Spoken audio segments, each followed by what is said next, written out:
Baseball is dead. Rest in peace. Dallas was just making fun of me for having an ailment. I'm battling today. I We got a think hangnail. No, I'm you know what? Because I don't fear judgment or persecution from the public. I'll tell you what happened. Is it And burning I'll tell you why maybe I have a little tummy ache today. Last night, I can't even project my voice because I feel like I'm going to throw up if I do. We went to Loudon, New Hampshire yesterday for a NASCAR race. Got up early on a Sunday, drove there. Great time. Had an awesome time. We went over the whole experience on Section 10. Then I got back and we got to now record Section 10. So it's another late night. A lot of early mornings, late nights. So I was like, all right, I'll go get a coffee. So I go order coffee and it's probably about close to 8:00. They close at 8:00. And I'm looking through the glass and I see they've got munchkins. And I was like, I bet you they're going to be throwing those munchkins away because they're about to close. Like those munchkins got to go somewhere. So I was like, hey, how about 10 munchkins? Knowing for a fact this guy is going to give me all the munchkins because I mean, it's $7.50. So I'm going over to get a straw. I walk back over and he gives me this big ass bag, heavy bag. He's like, yeah, it's we're about to close in 10 minutes, so you can have all the chocolate munchkins. And I was like, bet. So I pay for my coffee, my munchkins. I go back. You can't put a bag of chocolate munchkins in front of me and expect me not, like, what am I going to do? Space it out? What do you want me to do? Eat a couple here, a couple there? I ate the whole bag of munchkins, Dallas. I ate the whole fucking bag. I do Section 10. How gluttonous. I do Section 10 just last night. I disgusting. said, what would you say, Jake? 2 hours, 45 minutes last night? Yeah, Disgusting. right around there. 2 hours, 45 minutes. I would say right around the 2 hours, 30 minute mark. I'm like, I think I'm going to throw up. And I was like, well, we finished the podcast. It's probably like midnight, 12:30. And I'm thinking to myself, maybe I'll just sleep it off. Maybe I'll sleep these munchkins off. I woke up. I feel significantly worse. Just an abundance of tummy pain. So Dallas, it is what I'll take. It's because you eat like an unsupervised 3-year-old. That's why. Yeah, listen. Every once in a while, treat yourself to some munchkins, but definitely not like 25 munchkins. Like you don't do that. You need a moment of reflection. Like when your children are coming down at 1:30 in the morning and they're catching you in the refrigerator, just like balls deep in a tub of ice cream and a satchel of munchkins. Yeah. You need to look inward. I feel bad. I feel bad for myself. I couldn't even have breakfast this morning. I'm usually a big, shake in the morning guy. Oh, don't worry. Your stomach's eating itself right now. You're fine. Yeah. My girlfriend said that. I was like, I couldn't even have breakfast. She was like, you had breakfast last night too. Yeah. It's in there. She was like, yeah, you basically had a little snack and breakfast early. So it's just sitting in there, just mounds and mounds of That's what you get munchkins. But that's not to make this about me. Today's a big day. You meal prepped. It's what else. You just meal prepped. Now you don't eat all day. Yep. The munchkin mangler. Whoa. Today's a big day though. I'm not gonna try and sit here and take away from why we're all here today. It's something that we've been waiting a long time, not just for any occasion, but this one specifically. I am very excited. It's the anticipation is high, not just from us at Baseball is Dead, but the grave diggers out there listening, week in and week out, 3 episodes a week. They're like, when's gonna be that time? When are we gonna hear that fucking music again? When gonna be my time? Well, you know what?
Baines will be at the ceremony that they're going to have at Dodger Stadium. Very big deal. Very big deal. Does it frustrate you at all when like you put out tweets about it and people just don't get it? Yeah, I mean, it frustrates me, but I'm just so passionate about the Baines meter and, the Baines Institute, the whole umbrella, that I actually look at those responses as an opportunity, because that means that there are people out there, including people who follow me and engage with my content somehow, that don't know or fully grasp what the Baines meter is all about. So to that end, like, the nation is still growing. And that's in terms of both the fans of the Baines meter and the content, and also Club 38.8.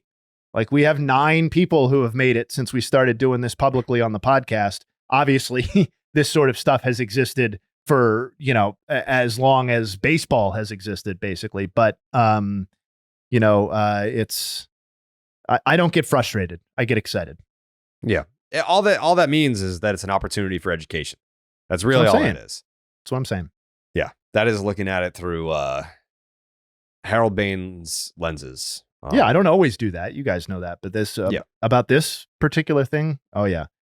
It's all positivity all the time. Yeah. Joey, do you have any thoughts on Shohei Ohtani finally making it to the mountaintop? About damn time. I mean, it didn't take long. 2,000 less games. That blew my fucking brain. That didn't make sense. 2,000 games. This guy. Some are calling him a compiler, Joe, just in a smaller period of time. Mm-hmm. Yeah, bro. He eats war like Jared eats munchkins. Just every day. Every day. 1 war a day. That's all it is. Hey, that's a challenge. Let's see if Jared can beat the Baines meter in munchkins. One sitting. No, dude, I'll throw up. I think I'll throw up if I see another munchkin. I don't think I could eat one munchkin right 39 munchkins, man. It's for history. You'll be enshrined. It's your only chance. Your only chance. No offense. You're probably not going to make the bigs. But no offense. You're probably not. But you could eat 39 munchkins and cross the Baines meter. But Joe, they do put broadcasters in the Hall of Fame, and starting tomorrow night, there won't just be one Major League Baseball broadcaster on this fucking podcast. I'll tell you that right now. Oh, boy. Because Jake Yazzie is going to be doing a Red Sox alt cast on Nessun Plus on Tuesdays. Only on Nessun Plus and the Nessun 360 app. The first of its kind. No other Major League Baseball team has done this yet. So congratulations to Jake on becoming a Major League Baseball broadcaster right alongside Dallas Braden. Thanks, Dallas. And sorry, I mean, Jared. Well, that Dallas paved the way for you. Yeah, I really just took a lot of inspiration from Dallas. So appreciate everything you taught me. You too, Jared. Jayhay, Joey. Thanks for being along for the ride. Of course. We're proud of you. We're proud of you. Dallas, you have any thoughts on Shohei Ohtani crossing the Baines line? Inevitable. I'm just trying to think about where this was at on his sheet, on his list. Was it number 1? It was Baines meter, then the actual Hall of Fame, and then we started to get a rundown of the detailed like checklist, right? I was just trying to remember. I didn't want to go out of order. Good callback. Yeah. Well, it's and that's why I wanted to just make sure that I paid as much attention to the detail as Ohtani clearly has. Yeah. Because you got priorities. You wake up with shit that you need to get done in your life as a ball player. You go ahead and check that fucking box. When did Anthony Rizzo pass the Baines line? Oh, this is it's a good question. Let's I didn't have my sheet up in front of me for when everyone passed it. He's got to be falling backwards, right? Well, he is. He's very dangerous. So he did it in 2022. So he's basically, well, I guess he's technically moved exactly nowhere in the last 2 seasons since. He had 0.5 last season and he's at negative 0.5 this season. But he did it towards the back end of the 2022 season. Yeah. So if we're going to see someone else cross the Baines line, it's looking like Alex Bregman is the next best candidate. Is that correct? Yeah. So the other thing that obviously I didn't want to get into with in Ohtani's specific segment is that it's going to be it has been and is going to be a much slower season in terms of passing it than we had last year. Last year was we were spoiled. We were spoiled, and maybe we knew it at the time, maybe we didn't. But to your point, Bregman is by far the best candidate to get there over the remainder of this season. I'm somewhat optimistic that he can do it. He's at 36.9 right now. Obviously, he needs 2 full WAR to pass Harold, and for us to celebrate that moment. That's certainly within his realm with whatever it is, roughly 50% of the season, slightly less remaining. So, the other guys that are actually equal to him in career WAR, but I think definitely behind him, very far behind him in terms of percentage chances of getting there, are Carlos Santana and Justin Turner, who may more or less be maybe done accumulating, which isn't to denigrate their contributions. Obviously, great careers for both of them, but and then George Springer and Kiermaier are the active guys really behind them, and I think we're all on the same page about their chances. So this year could be tough. It might just be Bregman and Ohtani. It might just be Ohtani. Trey Turner could do it. He could. I mean, he was in the picture to start the season. I think that the chunk of the season that he missed would require probably MVP caliber play over the remainder of the season, which I guess he has certainly demonstrated over a half of a season or something. But next year really could be the return of some exciting Baines meter stuff with, I'm not going to get into the names, but we could be looking at a season that's closer to last season than anything else. Right. Like next year, punch it in for Juan Soto. Yeah. A healthy Juan Soto gets in. You'd have a pitcher or two that's going to get themselves into the conversation. Corey Seager, again, a healthy version of Corey Seager for that over that period of time is almost certainly going to crest pretty easily at some point next season. So yeah, a lot of MVP caliber names that we could be talking about in 25. Yeah. Speaking of MVP caliber names, I joined you guys in the midst of a very spirited trade discussion involving Mason Miller. Sounded like some trade partners were being thrown around. Sounded like Dallas was maybe shockingly resistant to the idea of trading a Mason Miller. What spawned that conversation? And I feel like we didn't tie a bow on that conversation. If you kind of want to pick it up, I'm very eager to hear where that plane lands. I tell you how it started. I have a conspiracy theory with the Athletics. If Sure. you watch the Athletics and you've been watching their usage with Mason Miller, from my eyes, it seems like they're using him a little more than I'd expect, just because he's their best pitcher and you want to keep the young arms fresh. But I mean, it's not like they're abusing his arm and throwing a lot. But last week against the Royals, they were beating the Royals by 5 runs in the 9th. Still non-safe situation. Put in Mason Miller against the bottom of the order. My conspiracy, the A's trying to pump and dump Mason Miller. They're saying any situation we got where we can use Mason Miller against bad hitters, take it every time, just so his stats are as good as possible so we can flip him at the deadline as soon as possible. And I got some resistance by the man of the Athletics himself, the face of the Athletics, Dallas Braden, said it was fake news. Dallas, your comments? I mean, you heard what Joey said. It's fake news. That's. I think we can all understand that his win-loss record, the amount of holds, the amount of saves, like those are not the numbers that teams are looking at when they're thinking about acquiring Mason Miller. Those numbers almost just don't matter at all. Like it has nothing to do with it. Like those are just it's a grade on how successful the body of work is overall, blah, blah, blah, blah, blah. We know what those stats mean, but it has nothing to do with what they're paying attention to when it comes to Mason Miller. So I appreciate it, Joe. I appreciate it, but the fastball life, the fastball command, the slider depth right? The whiff rate, all that, those things are those things are unaffected. And those can be affected by facing shitty hitters anytime you can. You're going to get a higher strikeout rate if you're going against the bottom of the order. Like if I'm the A's and I want to trade this guy, can we just like make sure he goes against the worst hitters possible to make his stats look even better? That's the guy. That's how I look at it. My IQ is higher than the A's, so they might not even have that on their radar yet, which I accept. But if I was the A's, that's what I'd be doing. No, I can appreciate that. Dallas, put a percentage on it. What are the odds that Mason Miller gets moved at the deadline? I feel like there's no way he gets moved at the deadline. That's more of an off-season trade, if anything. No, like I said, you can't.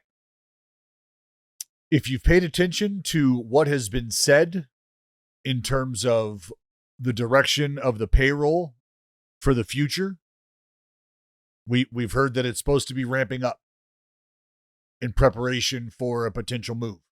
So if that's the case, well, then I think it would stand to reason that Mason Miller would be somebody that you would be factoring into that future. But you could also look at it from the perspective of, well, wouldn't Mason Miller be somebody who fetches you multiple players to look towards the future with? And you can't say no to that. But that's where you have to figure out what direction is the team heading.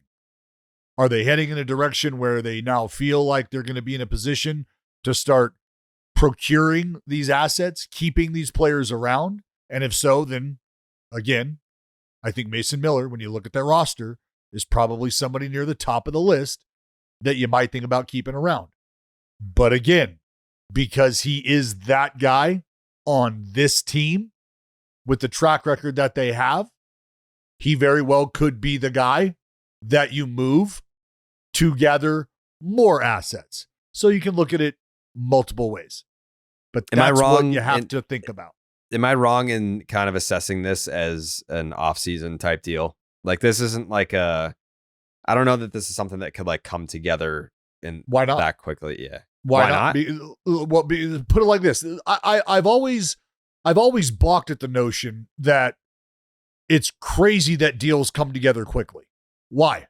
If you have an idea of what you're willing to give, and I have an idea of what I'm willing to take in return, and our first initial exchange is pretty close, well, from there, we're pretty excited.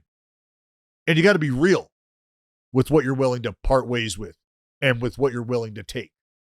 And so if we're a lot closer initially than we think, why can't it happen? Right? And that's where if you're being real with the direction your organization is heading, why can't this come together in a week? It could, and it does, but we're also talking about one of the hottest commodities, if not the hottest commodity that could potentially be moved. Well, if you're a front office, you have a tool like this, you have an asset like this. Like for me, buddy, I've got the big board up, and I know who all 29 other teams' top prospects are. I know what combination of those players I would be willing to take in return for this guy. And so it's a matter of the phone ringing, right? If you're looking at like a switchboard for an operator and all 29 teams are on that switchboard, next to it, you also have all of their prospects. And again, which combinations of those prospects you're willing to take in return for Mason Miller. So when the phone rings and the Orioles number lights up, you've got a list of guys that you're like, yep, if they start mentioning these names, oh, we're listening. Let's talk. But if they're not even willing to mention these names, buddy, we got to go. We got shit to do. I got somebody else on the horn who is willing to make a move. So that, like, at the ready, I'm talking fully loaded, one in the chamber, ready to go. You have to be. You have to be. Because when that call gets made, you should be ready to move your organization in the direction you can commit to. But again, that is the question, is what direction is being committed to. That's why the conversation will, from this moment on, right now, regarding the Athletics, will always be that. It will always be that. What are they doing? Are they ramping up payroll in preparation for a move, or are they standing pat until they have more concrete answers on what they're doing? That's just, I mean, that's not me revealing anything special. I think that's anybody looking at the situation going, well, yeah, that makes sense. If they don't have a home, how could they commit to players, and how could they conceivably expect players to commit to them? But if they do have a good idea of where they're going and they are starting to ramp things up in anticipation of that, well, then keeping guys and or signing guys would be a reflection of that, or an indication of that, one way or the other. It's interesting. We are, I don't know, a month-ish away from the trade deadline, and a conversation topic that we've been harping on for a little while now is that there are a lot of teams that are either in a playoff spot or in the general area of a playoff spot. So it's going to be interesting to see who's moving guys and where are these guys going. Who's going to be like, that's going to create I guess like a more of a demand. It's like if there's so many buyers and there's only so many sellers, and I have a valuable commodity as one of these, the very few selling teams, I got a lot of people calling me. I'm going to be able to, I got a great offer over here. Can you best this offer? You top that? Well, and it's a great place to be. I mean, look, honestly, it's a great place to be for the Athletics, because you do, in terms of, because I was going to ask you guys this. What do you think is more valuable, and on the whole, what do you think is more sought after and impactful when we're talking about deadline deals? Is it a marquee bat, or is it a marquee arm? Or let me ask you this. So that was obviously my initial reaction. So now we're going to take it one step further.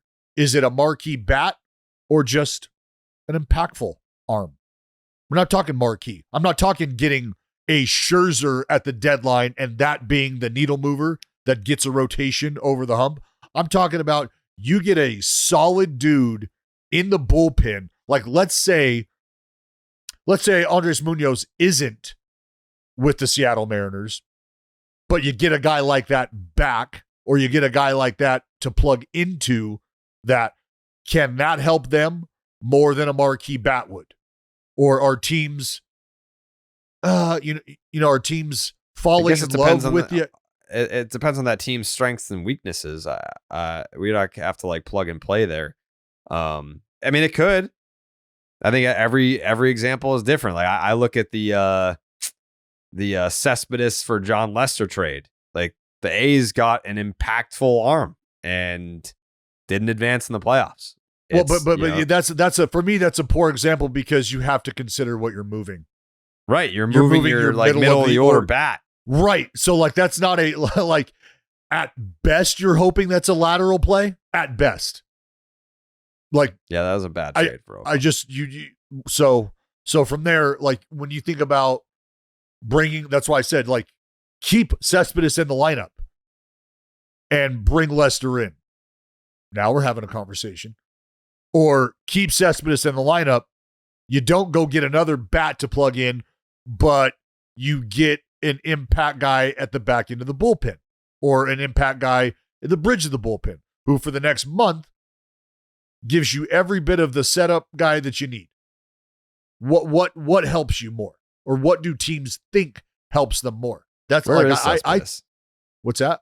Where is Cespedes? What's he been He's up probably to? on his Like ranch. Joe would know. Yeah, he's in Florida, bro. He's doing farming. In Florida? I believe he lives in Miami.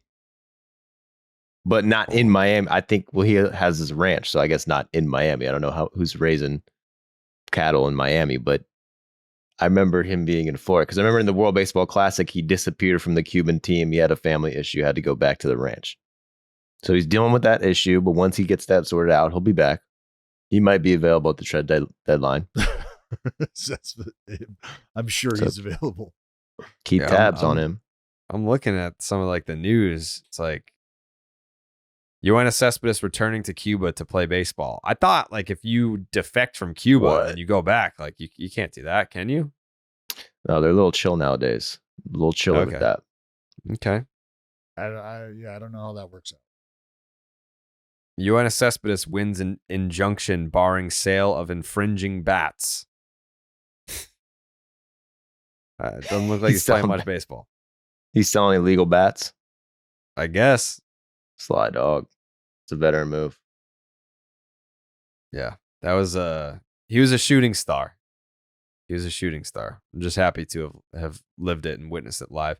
The MLB season is in full swing, and Underdog Fantasy wants to make it a lot more interesting. Underdog Fantasy is the easiest place to play fantasy sports. Playing their pick'em game is as simple as selecting higher or lower on player stats, strikeouts, total bases, home runs, and so much more. Make entries of all baseball, or you can mix and match across your other favorite sports. You can win up to 100 times your money, and it's a ton of fun. The lineups are set for the Home Run Derby next month in Dallas, Tejas. Had a meeting. When was that, Jake? Last Friday? Yep, last week about all the logistics. The field has been selected. We're going to have a hydration station because Dallas is going to be like, oh, I'm dehydrated. That's why I only hit 2 home runs in the first round. Oh, I'm not drinking enough Wawa. And so we're going to have a hydration station set up for Probably him. gonna be the last thing I'm drinking there is water. So it's going to be very fun. You're going to want to have the Underdog app for that. Make sure you sign up with the promo code Jared. That is JARED to get up to $250 in bonus cash and a special pick on Underdog. That is Underdog Fantasy promo code Jared. Okay. It's another day. It's another Paul Skenes reaction pod to another great outing of his. 7 innings, 6 hits, 1 earned run, 1 walk, 8 strikeouts. Did give up the home run. That was the lone earned run. 98 pitches to lower his ERA to 2.14. And then after the game, where was he, Joe? After the game, where was he? Mm-hmm. He went on the team bus and then went in the locker room, showered. He was on a boat with Livy Dunn. That's where he was, Shit, dude. brother. What a fucking sly dog. Mm-hmm. Mm-hmm. I didn't want to say I was on the boat too, but yeah, I was. So I was just joking around. What kind Good day of fishing. Great day of fishing. Freshwater or salt? It was a mixture. It was a mixture. It's one of the rare bodies of water. Pittsburgh has a crazy waterway system that really creates some crazy streams, great fish, great swimming, cannonballs, all that. Yeah. What how would you describe yourself as a fisherman? Are you a patient fisherman? Are you an aggressive fisherman? Fly fisherman. Okay. That'd be cool. I would like to do a baseball is dead fishing trip. I feel like I haven't gone fishing since I was like 10. You fish, Take you Dallas? to Pittsburgh. Do I fish? Yeah, I fish. Why do you say it like you're fucking Ted Williams? Like, what the fuck? I've never seen you post a picture of you fishing ever. It's Dallas Braden Fish. Because Come on, man. Yeah, brother. But just because I don't post pictures of it doesn't mean it doesn't happen. I'm not saying I it doesn't grew up- happen. I'm just, the way that you responded was like, duh, I fish. Like, how the fuck am I supposed to know you fish? Yeah, I grew up fishing. I was a proud owner of a fishing boat for a very long time. If you remember, I actually canceled one of the fishing trips. It was one of, I honestly, looking back, I mean, sure, Sean Manaea threw the no-hitter against the Red Sox, which was great. Right before but they I won could the have World been, Series. Yep. I could have been salmon fishing with, or sturgeon fishing with our good friend YP up in British Columbia. I actually put together that entire trip. I put it all together, and then I couldn't go because I was like, you know what? Might be a bad look for the Red Sox to come into Oakland and Jared come into Oakland and me not be there and me be fishing in Canada with YP. So I guess I'll stay. So I did stay. YP went to Canada, Alaska by himself, caught the fucking fish, and I stayed back and watched Sean Manaea shove it up the Red Sox ass. So, but yeah, I am a fisherman. Yes. That was like one of their like 11 losses that year. Yeah. But yeah, we could school you something. We could learn you something, Jared. Fishing. Jayhay, you a fisherman at all? I am and I am not. I had one time I was down near off the coast of Havana, and I hadn't caught a fish for quite a long time, and I went out, gave it another shot on day number 85, and I set sail on my skiff with the help of my little friend. And I went out there, and lo and behold, late in the afternoon, damn if I didn't catch myself the biggest marlin my entire life. Biggest marlin I ever saw. Yep, I was pretty excited. It's going to change my whole life. And then I, long story short, pretty short story overall, really, but long story short, by the time I got that marlin back to shore, it had been picked completely clean by the sharks. Wow. And all I had was the skeleton. And while it was an epic skeleton, a little bit disappointing. See, that's one of my irrational fears. I have 2 irrational fears.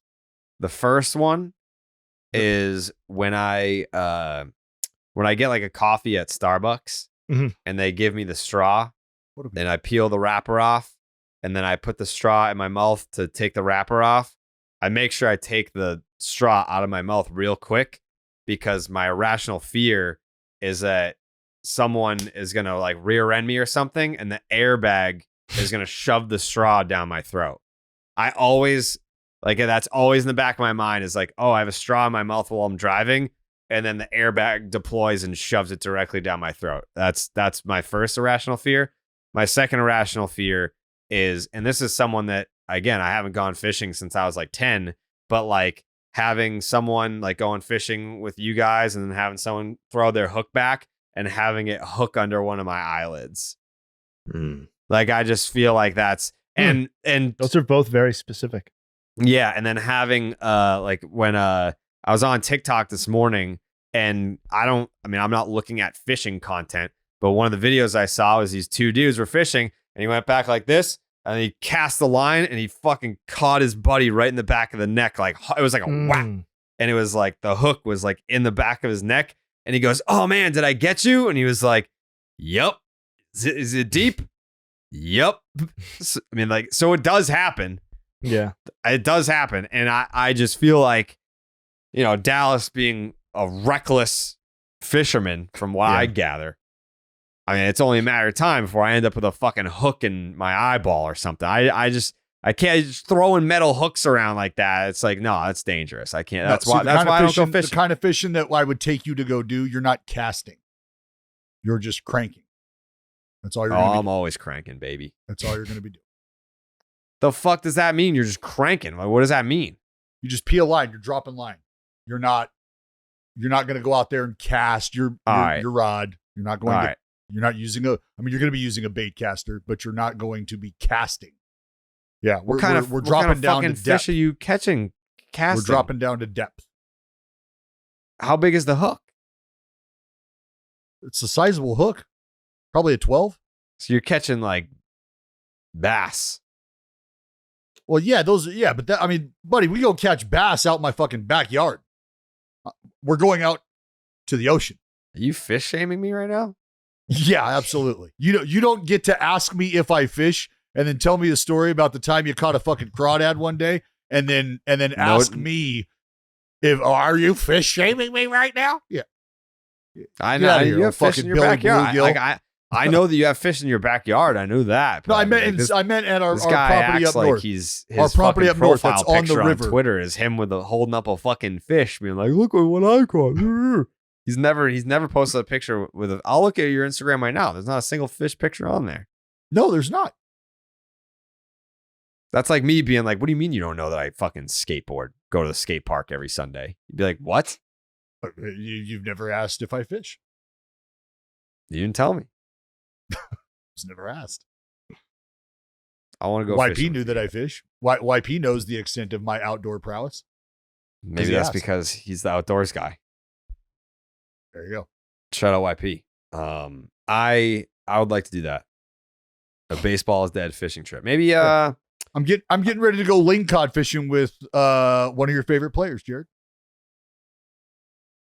I'm actually going to be going ling cod fishing with a security guard for the Oakland A's and a guy who used to play outfield for the Oakland A's. Johnny Gomes? No. Coco Crisp? No. Is he retired? Yes. Former outfielder for the Oakland A's. That's one of my favorite players. What decade are we talking? Fuck, pick one. Oh, so he's been there, huh? Who is it? Who is it?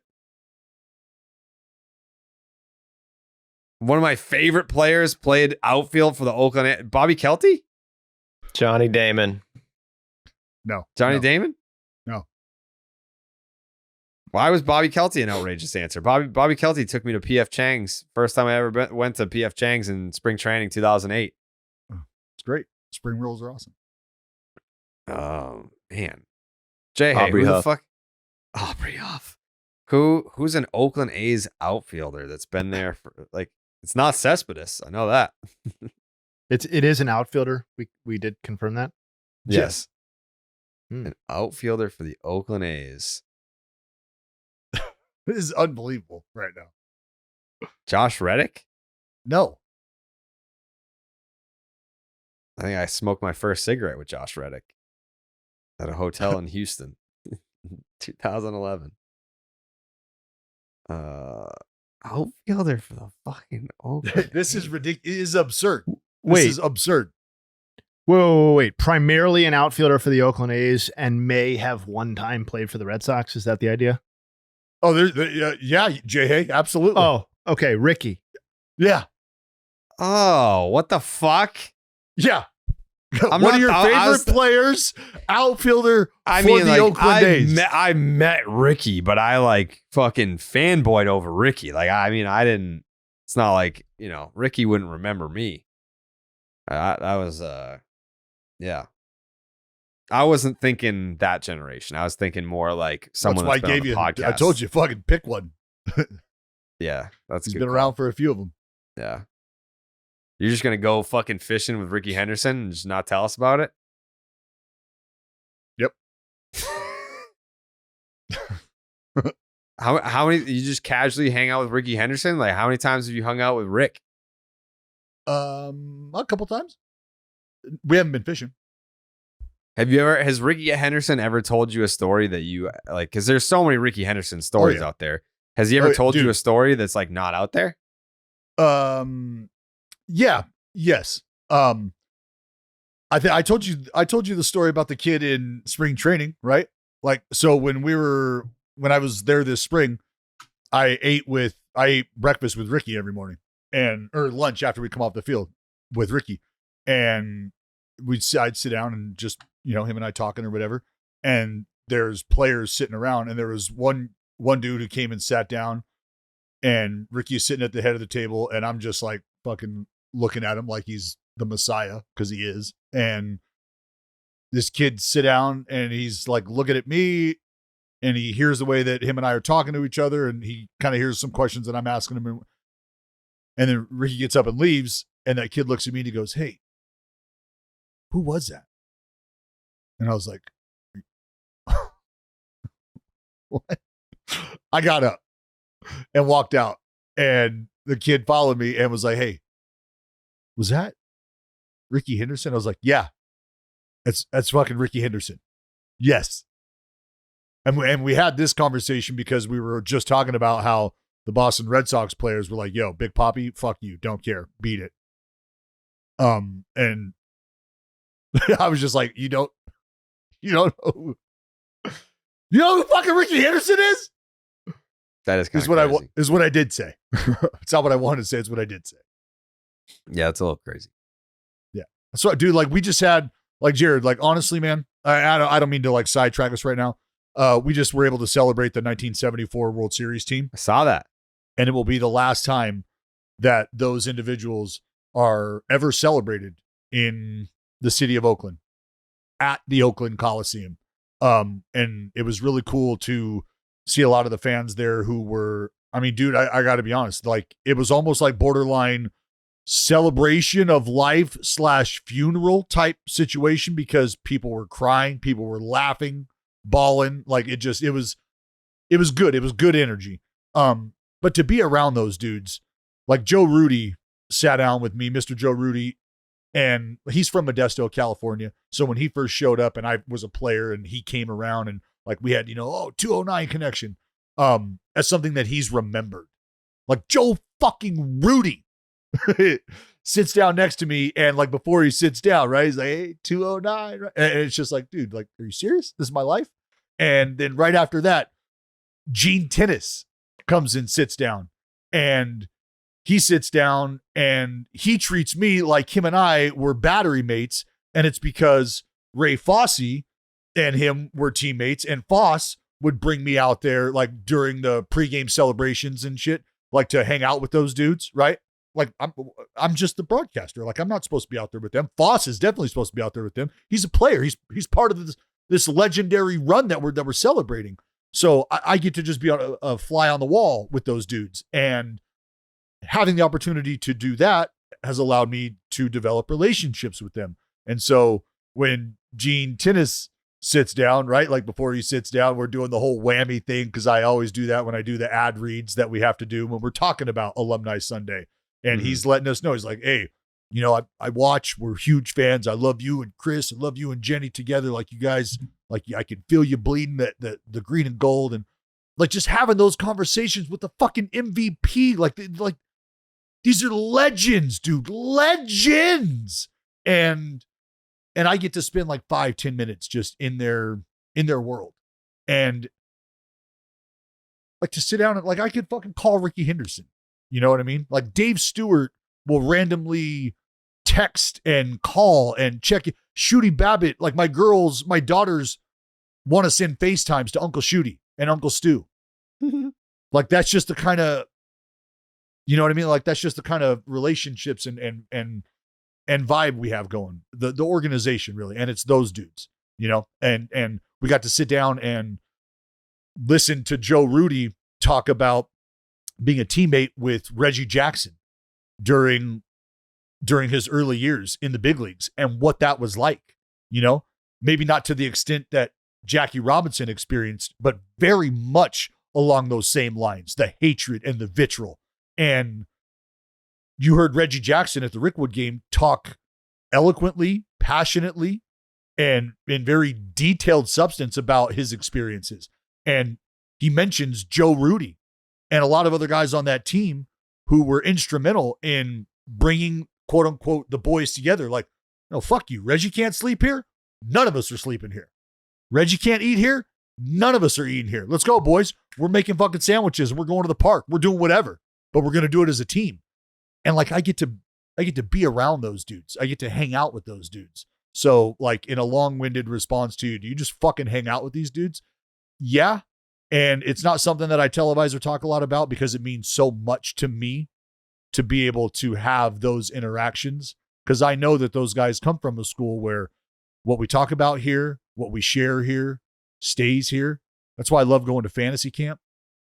Because I sit in the back room with fucking Carney Lansford, Dave Stewart, and Terry Steinbach, and Greg Catteray, and drink beers and listen to these guys talk about the beautiful game of baseball and their role in it, their role in our community. Yeah, the A's definitely seem to have like that fraternity going on. Like that doesn't exist in every organization. Like that's not just something where you can bop around the league and be like, yeah, that dynamic exists over here with insert team X. Like I know, Joe, the Braves definitely have that culture where the notable Braves alumni are a tight-knit group.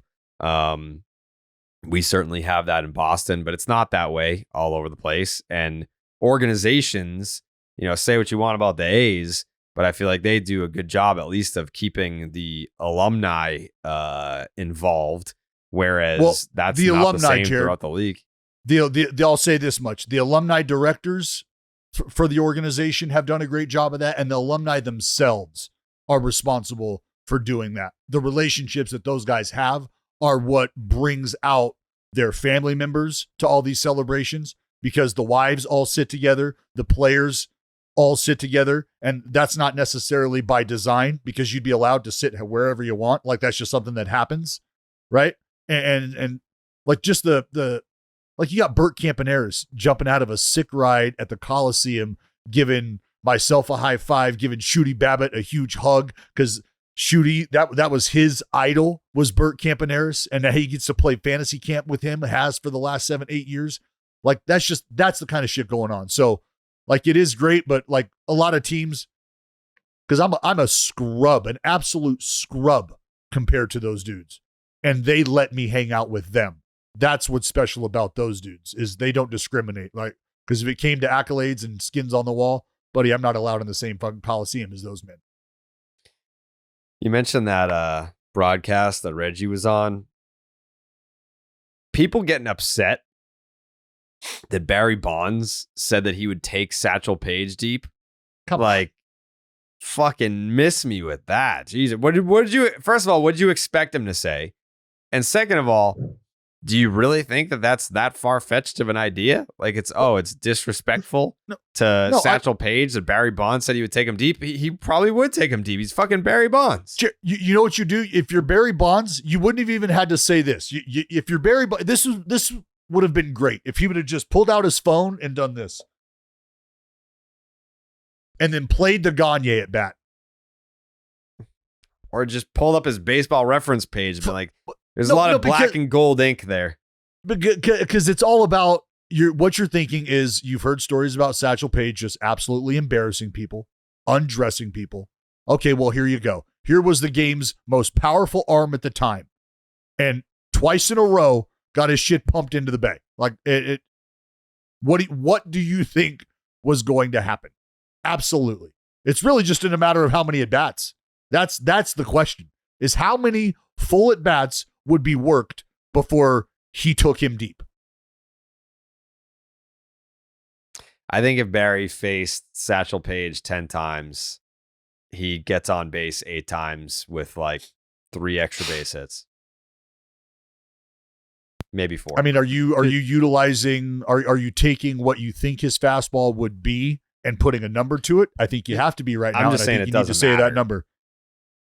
It doesn't matter. It doesn't matter what the number was that Satchel Paige threw.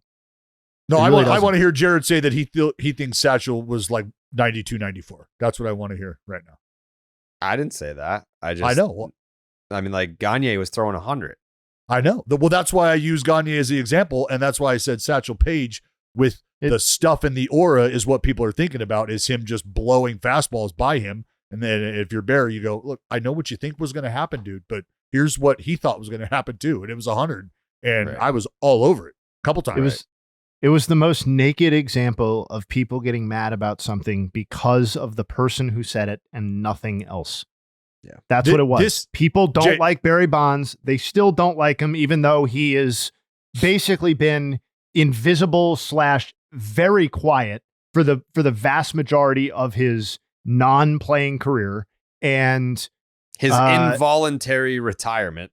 And yeah, correct. And if you're going to get mad about that, if you're insisting on getting mad about that scenario, get mad at Jeter for asking the question.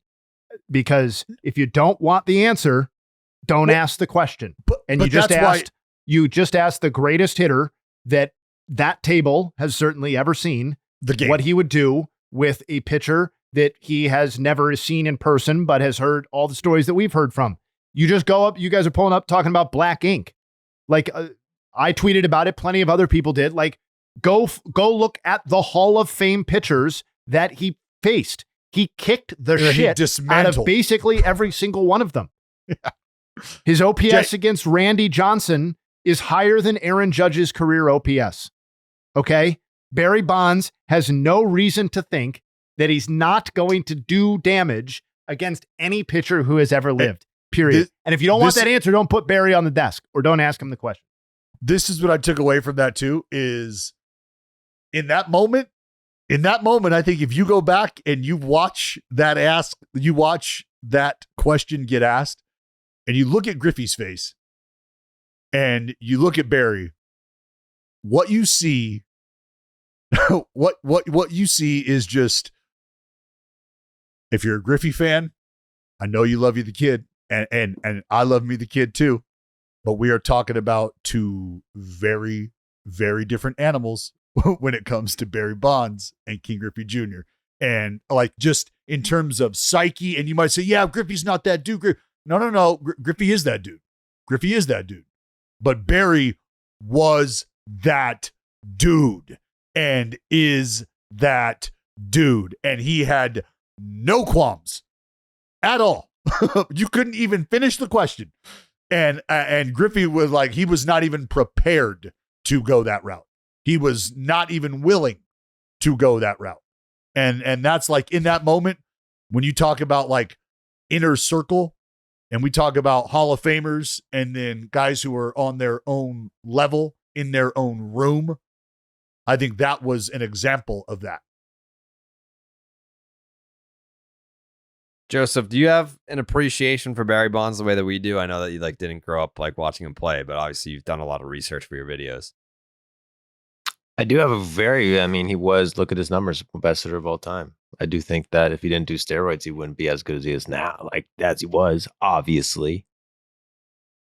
But I would say I have an appreciation for Barry Bonds. I did some deep diving into Barry Bonds for the video essay about Barry Bonds.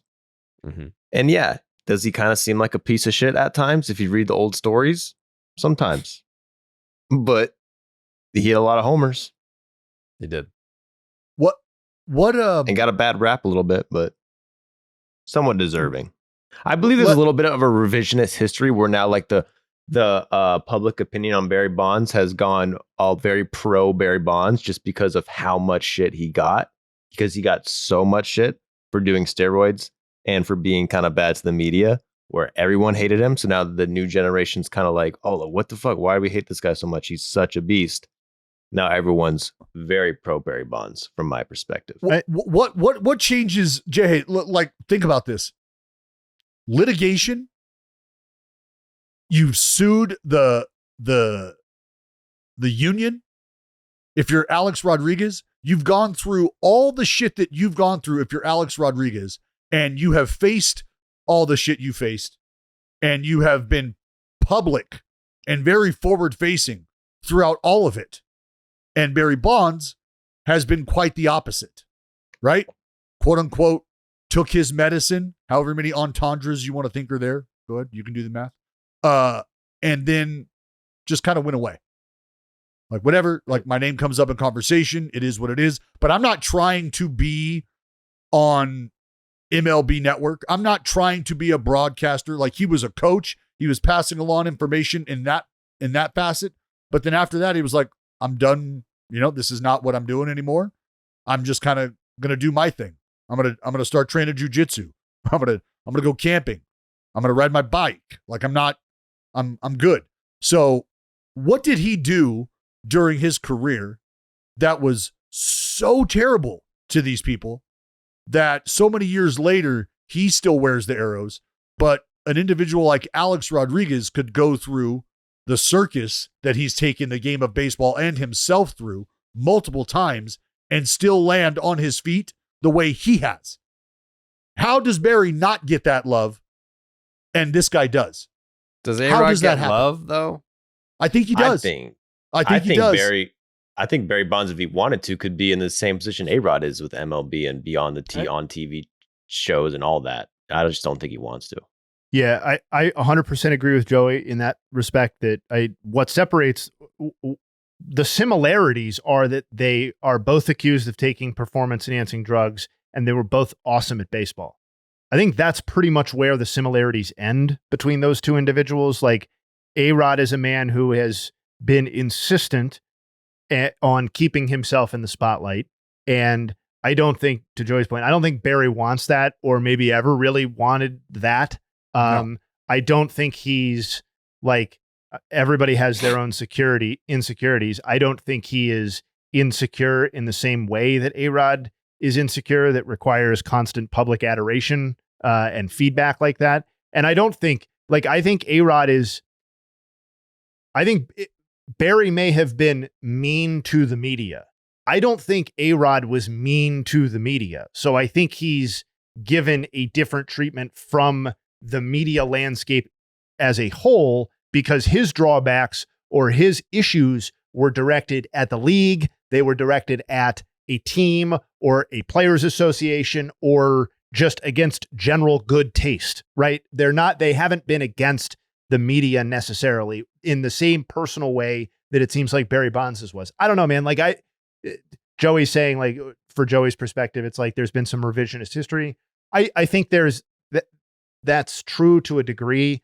I also think that this current generation, or at least like, I'll speak for my own, like, I just can't tolerate media like grudges against players playing out in ways that matter for the posterity of that person's career. Like, I was just doing Albert Bell research for something separate, and it's like, it's basically acknowledged that media animosity cost him the AL MVP in 95 versus Mo Vaughn, because there's no statistical case. There's no, the Red Sox were better than the Indians case.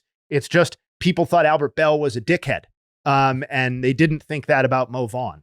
And so, like, that to me is like basically in the sphere of baseball is totally unacceptable. And I just don't think that, like, I think Barry that stuff should be absolved when discussing his baseball legacy for the most part.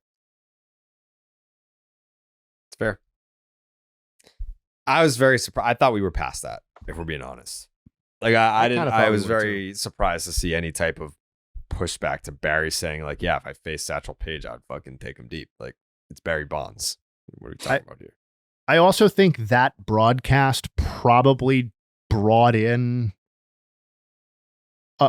first of all, a large audience, but secondarily an audience that was maybe not necessarily favorable to Barry Bonds in a lot of ways. Yeah. Also, that generations that account sucks. That yes, no question. Yeah, that's that guy another sucks. problem. Yeah, I want to say, like, whenever, like, I tweet my Babe Ruth slander, like, that account always takes it dead serious and, like, makes it like a whole thing and, like, brings up, like, oh, you don't know baseball, and, like, I can't believe you talk baseball for a living, blah blah blah. Like, he's one of those fucking idiots. Can't help those people. We can't help those people, and there are a lot of those people on the internet that just, like, don't get tongue in cheek. They don't get sarcasm. Like my tweet that you responded to the other day, Jayhay, the number of fucking people when I said, like, the Red Sox, I was like, Connor Wong is the centerpiece of the Mookie Betts trade, and the Red Sox won that deal. Like, the amount of people, they were like, is this guy fucking serious? Like, what?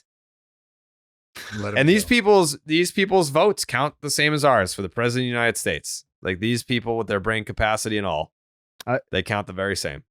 I do love the people too that respond. I tweeted about something related to Jeter or whatever over the weekend, and somebody said, "You've never played a lick of baseball, bud." And can you imagine if that was true and I'd never actually played even 1 minute of baseball in my life and decided to dedicate my whole employment career to something that I'd never done, even never experienced at all. They're not. People are not afraid to show their ass. I tweeted about Sean Newcomb becoming you can say the 27th. I don't know anything, but don't say I never played. That doesn't make any sense.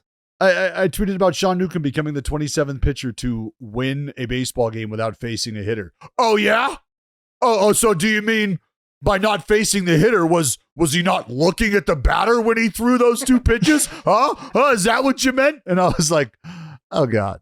Oh God. Oh my God. I want, oh God. I would legitimately fly that individual out to say that to my face in the tone of voice that they wanted to say it. I mean, we're going to have to sign an NDA because I'm going to slap the shit right out of you after you say that to me. But I would be willing to pay for that. Like, what are you doing? Stop it. Stop it. Yeah. That's always my favorite chirp. Imagine having never played baseball at a meaningful level, having a job talking about baseball. Do you know how many baseball executives that are responsible for putting these teams together never played baseball at a high level? These are like things like in response to like my like MLB Network like BP video. It's like, could you imagine like Ken Rosenthal or Jeff Passan or like John Heyman getting in the batting cage and hitting anywhere near the baseballs that I was hitting? No. And these are the men who are at the top of the industry. I would venture to guess none of them would get in the cage and hit at the MLB Combine on national television. None of them. Not one. Not a 1. Well, they're all about 20 years older than you, too. Rewind the clock as many years as you'd like. It's not happening, Dallas. But anyways, respect Barry Bonds. Also respect Max Scherzer. Making his return against the Kansas City Royals. 5 innings, 1 hit, did not walk anybody. Those were 5 shutout innings, by the way. 4 strikeouts, just 57 pitches. Dallas, did you get a chance to see Max Scherzer's return? I did. I mean, you like the velocity, right? Mm-hmm. I think individually for Max Scherzer, that might be one of the things that you pay attention to and really like towards the tail end of his outings. And I always talk about bounce back. I always talk about the ups and downs early from a guy coming off the injured list. What does the recovery look like? It's really important, especially as you get older in age. That's where Max Scherzer is. So that's why it's all the more important. The return of Max Scherzer, however, is important for a completely different reason outside of just his health, which I think those go hand in hand. It's what he is joining, what he is help bolstering, I guess, is a rotation that I think when you start to look at it, you can say, okay, this is a rotation that is going to give you a chance. And you get a guy like Max Scherzer back. Look at the way that John Gray has thrown the baseball this year. You take out that one blow-up outing that he just had where he gave up, was it like fucking 9 or 11 or whatever it was against the Mets? And he's got an ERA under 2. Like with that outing, it's an ERA just a hair over 3. But without that outing, it's just a hair under 2, 1.98. John Gray throwing the absolute piss out of the baseball, a little bit under the radar as well. Urania, the guy who came in after Scherzer, been fairly lights out, fairly decent. He helped complete that shutout on, I believe, 99 pitches. Is that what it said? Total between he and Scherzer, 99 pitches, shut out the Royals with cheese. Scherzer did retire the first 13 batters he faced, so that was nice. But Michael Lorenzen's been throwing the ball well. Go back to mid-May. Dude's rocking a 1.88 to be exact. But Eovaldi, like, you're starting to see the rotation round itself out again. You're starting to see things to get excited about again. And you want that offense now to start to feel like, hey, maybe we don't have to score 7, 8 runs. Maybe we can get back to just kind of moving the line along a bit. But as they start to continue to roll, as they start to continue to meld, buddy, I think the Rangers are kind of laying in the weeds. Did you guys know this? This blew my mind when I read this the other day. They're like expecting DeGrom to pitch this season. Oh yeah. Uh-huh. That's crazy. I mean, well, but that's just another guy. It becomes interesting in the handling of him because obviously after the break, probably closer to September. And if that is indeed the case, is it going to be like all systems go? Or are we still going to be, kind of patty caking this? Are we still going to be with kid gloves? Like, how are we handling DeGrom? So you can get excited about the notion of DeGrom joining the staff and really adding a punch down the stretch. But I think you have to consider what the handling of him is going to look like, how he'll be deployed. Is there going to be a cap on what they're going to get out of him? Knowing that, what do they do? It's definitely going to be a babying situation. Definitely. Which you should. I mean, you won the World Series without him last year. So, I mean, that's not to say that, before he went down, he obviously helped them get there to an extent, but the playoff run was without him. What's left on that deal? 3 more years? Something like that. So if there's 3 more years left on the deal, you've already essentially missed out on 2, right? That's what we call this year a wash. It was 5 years, 185. So he's got this year at 40, 25, 40, 26, 38, 27, 37, and then a conditional club or player option based on performance and health for 2028. The club option for 2028 is triggered if in 2023 through 2026 DeGrom has Tommy John surgery or any right elbow or shoulder injury causing him to be on the injured list for 130 consecutive days for any season or 100. So yeah. So then that 28, that option is locked in then. Yeah. I mean, unless he gets back, right?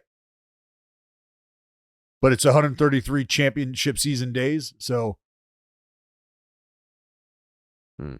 when did he hit so the no IL? need to rush him back. Yeah. When did he hit the IL? The language is lengthy in terms of like what that option is worth. Like there's a lot of language here for like, it could either be 37, 30, or 37 or 30, looks like. There's no way that him being injured, that still has to be on the club to exercise it, doesn't it though? Like I think when it to Jared's point, it allows the club to exercise it. Yeah, it doesn't mandate, like it doesn't lock club it in. Club option for 2028 is triggered. As in it's automatically picked up. Yep. If in 2023 through 2026, DeGrom has Tommy John surgery or any right elbow or shoulder injury causing him to be on the injured list for 130 consecutive days in any season or 186 days in a row during any service period. Yeah. So that's a done deal. I'm willing to be corrected or to be proven wrong. His injury costing them a guaranteed $20 million doesn't make sense to me. Oh, it's either 30 or 37. But I'm saying, but that's if he's healthy, isn't it? No. So he basically put in his contract, if I get hurt, you got to pay me more fucking money, motherfucker. Dude, maybe that is the case. Maybe I'm just dead wrong on this. It could also be 20. So it says $37 million if during the contract, DeGrom finishes in the top 5 of the Cy Young vote 3 times or more, or pitches at least 725 innings. The option is $30 million if during the contract, DeGrom finishes in the top 5 of the Cy Young vote once or pitches at least 625 innings. And it's $20 million if DeGrom falls short of the higher performance thresholds. So if he doesn't do those things, it's $20 million locked in at $20 million. Got it. And so and that's what's happened is he will be locked in at $20 million. And so he can still, I guess. No, he can't do any of those things. No, you're gonna have that's the thing. You're gonna have to accumulate the innings, and that ain't happening. And it's not a knock on Jared DeGrom. That's who he is. You knew that. I mean, it's like signing. It's like taking flyers on old starters. Like it's not a matter of if. It's just when they're gonna go down, how you're gonna react. But my whole point here is, if the first 2 years of Jacob DeGrom's presence are a wash, and your window isn't necessarily getting any bigger, or if you're not interested in making it any bigger or keeping it open any farther, then where does DeGrom fit into that? And why would you then baby him on the way back now if it looks like you're already locked in for a 20 mil piece at the end of this deal, where he very well may be a shade of himself based on how the next few seasons go? Like, I just think if DeGrom is at the stage he's at right now, regardless of the injury, if we have an opportunity to win and he's bouncing back and he's feeling good, buddy, you're going to pitch. You're going to pitch. Yep. How old will he be in 2028? I don't know. Younger than Max Scherzer is right now. He'll be in his age 40. Damn, really?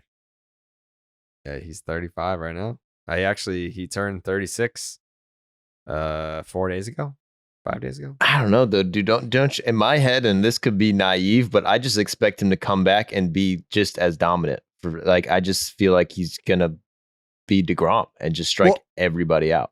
What about his returns in the past, Joe, have told us any different? Yeah. Right? So that there's no, and that's the thing is, it's just about how you're going to react to Father Time. Straight up. I mean, we've all been there. Well, not you, Joe, but the minute you hit 30, you're like, whoa, these fucking hangovers this is a little different. This is damn. Like why can't I see straight right now? They're like, that's how your first hangover is when you're 30 years old. And then you start to think about 40 years old. and now you're bouncing back from your anatomy changing. You've been cut on. You're trying to strengthen shit like just to get back to baseline, not necessarily building on anything because you've been knocked down a peg or two. So you're just trying to get back to where you were a couple years ago.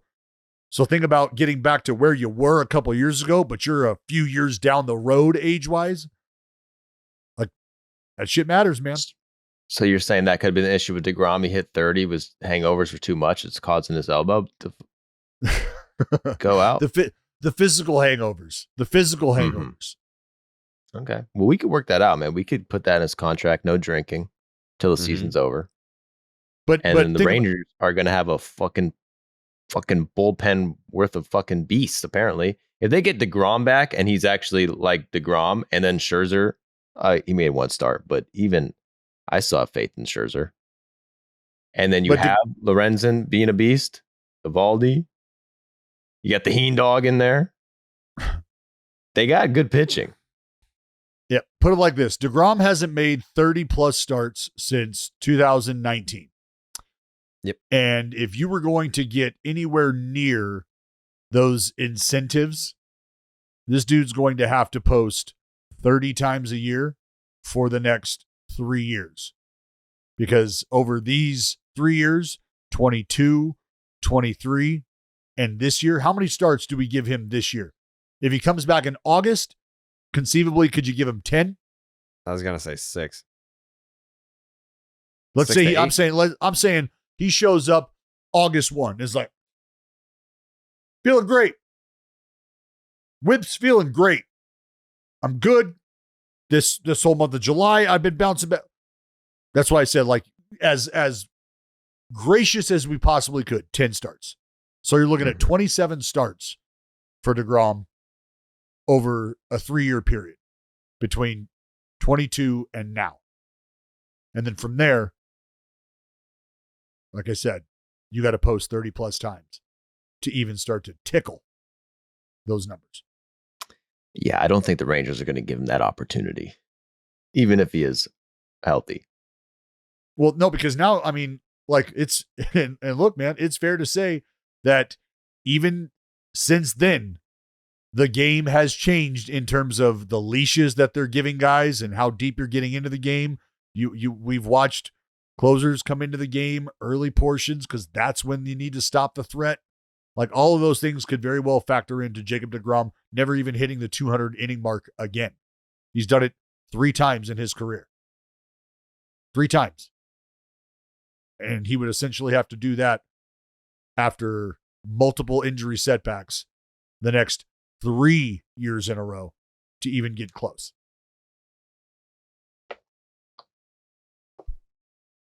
I'm going to bet against it. Yeah, you hate to bet against a guy, but yeah, I'm just excited to see him pitch again. I mean, that's news to me that we're going to see DeGrom this year. That's cool. Yeah, if you want to get tickets to see Jacob deGrom pitch in August, if that's the thing, Game Time that's the app for you. Game Time is an authorized ticket marketplace for Major League Baseball, which makes getting tickets faster and easier. Prices on the Game Time app actually go down the closer that it gets the first pitch. With killer last-minute deals, all-in prices, views from your seat, and their lowest price guarantee, Game Time takes the guesswork out of buying MLB tickets. I'm assuming you can also get tickets to the Home Run Derby, the real one. The real Home Run Derby, which will be in Dallas, Texas. And then obviously, if you want to, we're probably, once we start putting a bow on all the details, people can probably come to watch our Home Run Derby in person, right? I would think so. I mean, we're not selling tickets to that. That's not on the Game Time app? We could probably do that. Yeah. Probably do that. Maybe start out with a BOGO. Yeah. I think it's more of a reward for the fans that if I think it's gratis. It's very Cape League-ish. You bring your own seat. It's free to watch. It's our gift to you. The entertainment's top Yeah, notch. free smiles. Yeah, free smiles. The best talent that you're going to watch for free. But save up to 60% off buying last minute for sports, concerts, comedy, theater, and more. Save even more with exclusive in-app deals on select seats ahead of the game of the event. Save even more when you choose a section you let Game Time choose the seats for you. They've got all-in pricing. You toggle this feature, and that will show the total upfront with no surprise fees at checkout. Get a panoramic view from your seat in the app before you buy. The lowest price guarantee or Game Time will credit you 110% of the difference. Game Time ticket coverage. Your ticket is covered with the most flexible customer service policy in the ticketing industry today. Take the guesswork out of buying MLB tickets with Game Time. Download the Game Time app, create an account, use the promo code BID for $20 off your first purchase. Terms apply. Again, create an account, use the promo code BID for $20 off. Download the Game Time app today. Last minute tickets, lowest price guaranteed. Edwin Diaz. Paul Skenes? Yeah. Are you sure? Yep. Remember, that's how we got on the fishing discussion, because I asked Joe if he was on the boat with Paul Skenes and Livy Dunn after the start. I mean, we didn't really like get We to talked fishing. We didn't talk Paul Skenes. Yeah, I'm with Dallas on this one, actually. We did do a great fishing segment, but yeah, we talked about how you can't catch a fucking cold out on the lake, but we did not talk about Paul Skenes. Yep. Yeah. So we're so we're gonna go ahead and circle back, Jared, and we're gonna go ahead and check the. I mean, that was traps also like people... 3 topics ago. Yeah. That's weird That's time to be also like, true. hey, we didn't talk about Paul Skenes. Like, we just did Max Scherzer, we just did Jacob DeGrom, we did fishing. Which no, we did fishing, and then we did Max Scherzer, and then we did Jacob DeGrom, and now I'm trying to hit Paul Skenes. Literally what I just said. Yep. No, I think you said it the other way. Doesn't matter. Well, I'm saying we did multiple topics since Paul Skenes. Go ahead. Well, Dallas woke up, put on his Pirates jersey. He was ready to talk Skenes. You got to let the guy talk Skenes. Let's talk Skenes. He wore the Skenes shirt, man. Well, what was impressive about the outing of Paul Skenes, and what has been impressive about Paul Skenes, and remember what I talked about when he first showed up, and I talked about it with a young power pitcher specifically. Control. Command. Where are we at there?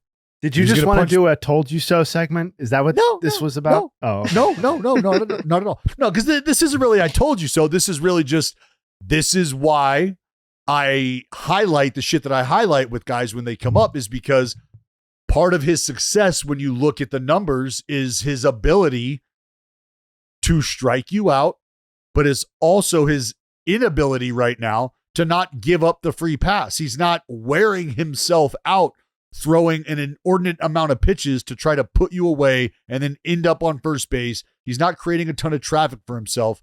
The fact that he's commanding that split, the splinker, as well as he is, and that it is the weapon that it is for him, that has also been truly impressive. The horsepower is what it is. That's what's going to catch your eye. The last pitch of his outing, 101.5 miles an hour. I mean, just look at these numbers. Career high 7-inning outing sets him now at 46 1/3, surrendering 38 hits, 8 walks. He has as many walks as he does starts in the big leagues. And then he has 61 strikeouts to go along with that over those 46 1/3 innings. That is pure and utter sex is what that is. Okay? And he's also doing a pretty good job when you think about a power pitcher. You got to load up, trying to create momentum. 1 stolen base allowed. So all but eliminating the running game from that perspective.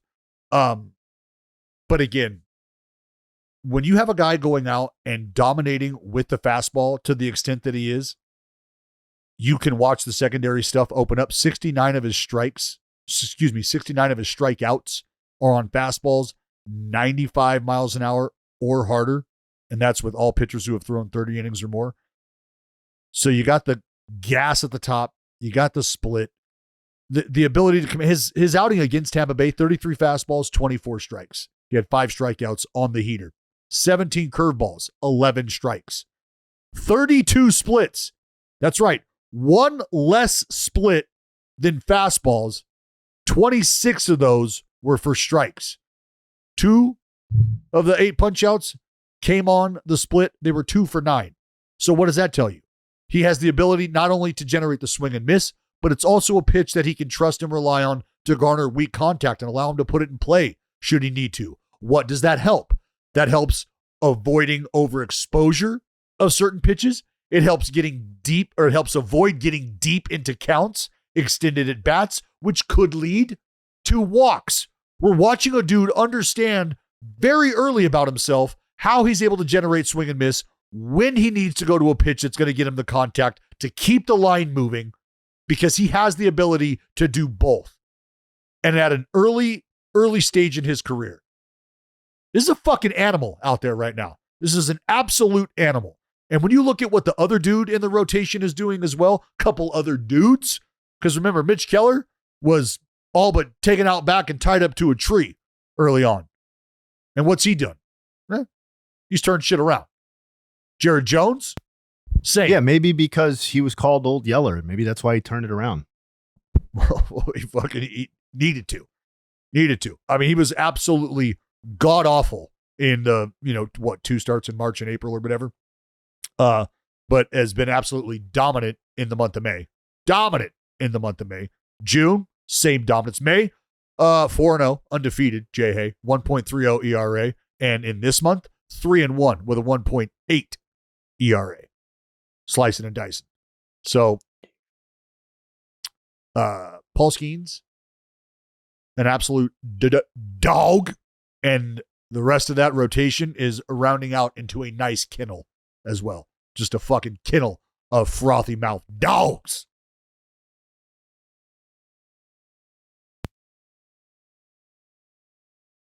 That's Paul Skenes. Jayhay? I mean, it seems like there is no limit to how good he can be, almost, if the arm stays attached. It's just like you almost have to remind yourself not to get bored of the dominance already, almost, because it was kind of just like, oh, so it was 7 innings of 1 earned. What was it? 7 strikeouts? 8. Yeah. I mean, it was just like, and that is a phenomenal start. I'm not in any way suggesting it's not, but it's just like, that is kind of the standard Paul Skenes experience, it feels like now. And the thing that Dallas said that stuck out to me, and stuck out to me from watching the start again, is the strikeout and walk combination. And he, of all the starting pitchers to make or to log at least 40 innings this year, which is obviously a large number of starting pitchers, only he and Flaherty are in the top 10 in both strikeout rate and the bottom/top 10 in walk rate.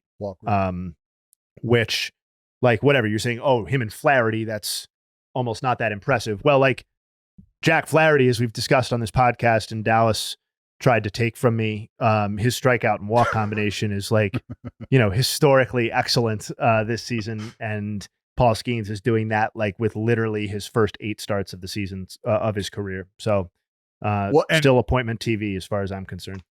And what else is nice about it is you're not seeing him get lifted at certain parts of a game where he just doesn't have it, where he's been utterly taxed. I mean, we saw it. I like his first start. His first start, I think, is probably the most laborious effort that we've seen from Paul Skenes, maybe. I mean, his first start, and then I think back 5 starts ago, maybe. I think, was it the Dodgers? Mm-hmm. Was it, did he go 5 innings, 6 innings? But I think he almost threw 5 innings, 3 earned runs. Okay. How many pitches did he throw, Joe? He threw 93. Because there's only, I want to say there's two outings of him throwing 100 pitches. Yeah. 2. He's come close a couple other times. Well, that's 98 that's this last time, 96, 96, 93, 93. So, Jared, that's a little carrot that's being dangled of sorts. And what I mean is, he's right there at 100 pitches. We know you could probably go beyond this, but we're going to take you right up to this point as often as we can. And if that starts to get into territory where we're now talking about 88 pitches, 90 pitches, and you're finishing 7 innings, let's go see what that 8th inning looks like. Yeah. Let's go see if we can get you to 102, 105, and maybe you get through that 8th inning now. Right now, we're starting to ratchet things up just a bit more. Now, could you imagine the ho-hum Paul Skenes outings that he's turning in are 7 innings, 7 2/3, here's an 8, back to 6 2/3, here's a 7, here's another 7, here's a 6 1/3, here's an 8. That's the kind of territory we're starting like to get into. his big league debut was electric. I mean, we all sat there, watched it, and enjoyed it. But it was 4 innings, 6 hits, 3 earned, a couple walks, punched out 7 and gave up a homer. But in the 7 starts since his big league debut, it's 41 and a third. It's 54 strikeouts. It's a 170 ERA and a 225 FIP. That's the Cy Young, right? Oh, I mean, not buddy. literally he should win the Cy Young, but that production Yes. line is winning. It is winning the Cy Young over a full season for sure. We are trending that way. Imagine Paul Skenes Cy Young 2024. I will get a fucking pirate tattoo if Paul Skenes wins the Cy Young At any point or this year? this year. Oh. Why not next year? Well, we got him winning it within the first 3 years, right? By 20, what did we have? By 25 or by 26? I think that was the trivia question. Yeah. Or the Family Feud question. So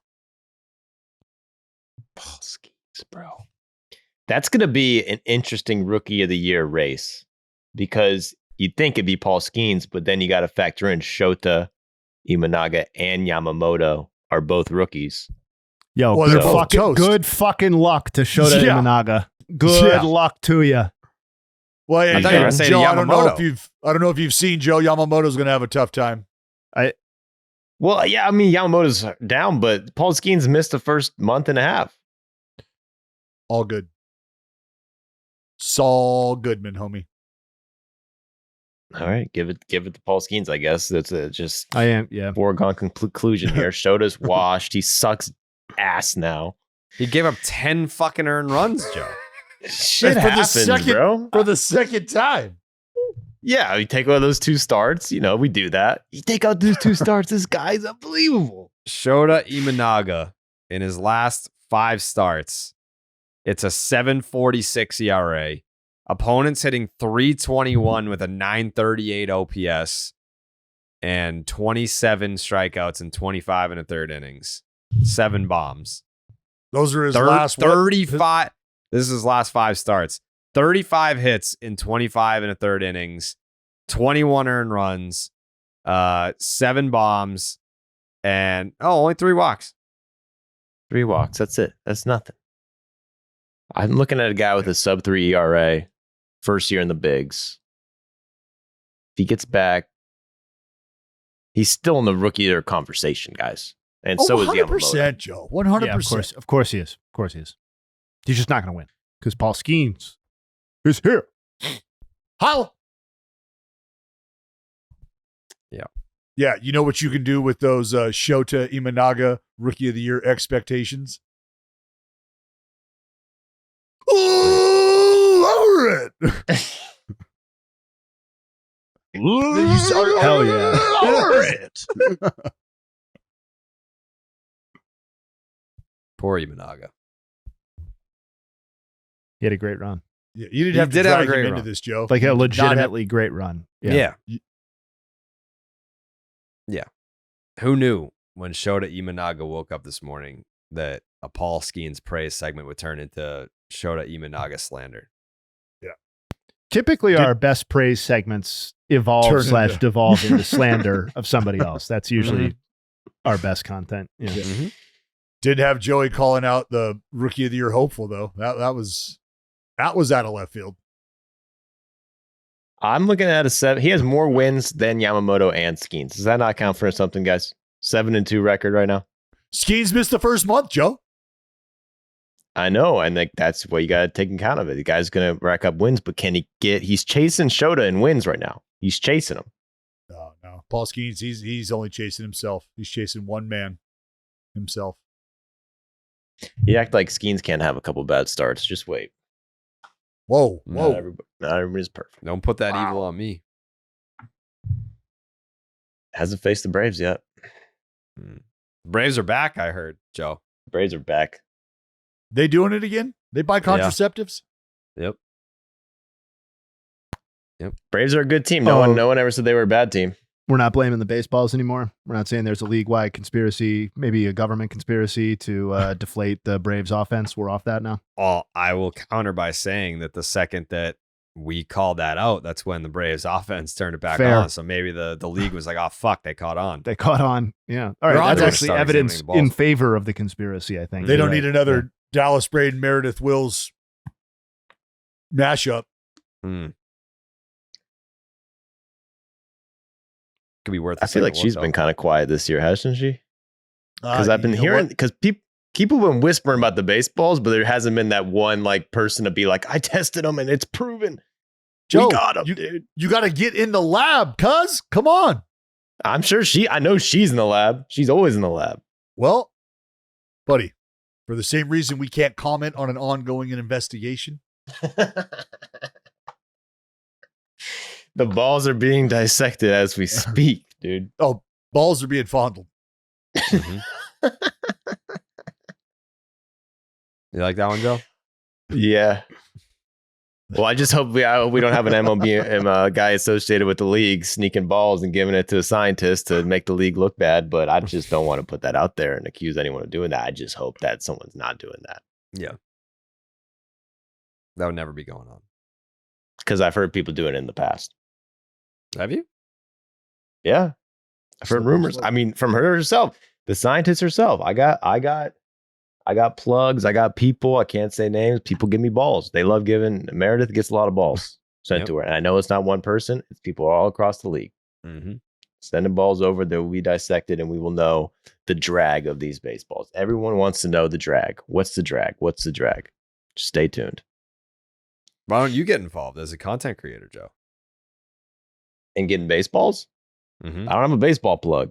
I've talked about the ball a bunch of times and juice ball, dead ball. We don't even talk about it now, but it's interesting. You can look in for days.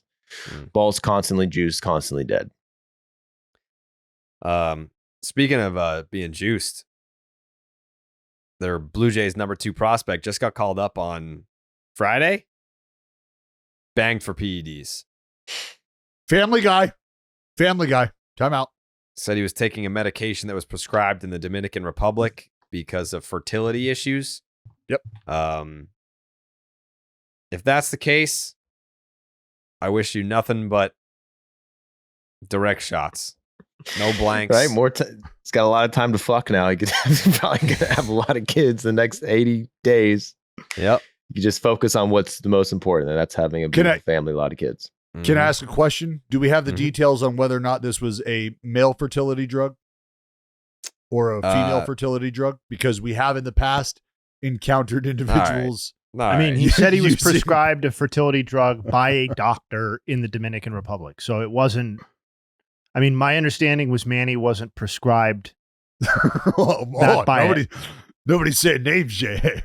Yeah, no. It's Manny the only guy I Ramirez know of, tested though. positive for a women's fertility drug because when you take steroids or testosterone, the women's fertility drug starts your body's natural production of testosterone all over again. Because when you're taking steroids, your body's spoken like a drugger, huh, Joe? Spoken like one of those druggers. when you take steroids, your body's like, oh, you guys got it from here? You're all set on testosterone? All right. And then your body just stops making testosterone.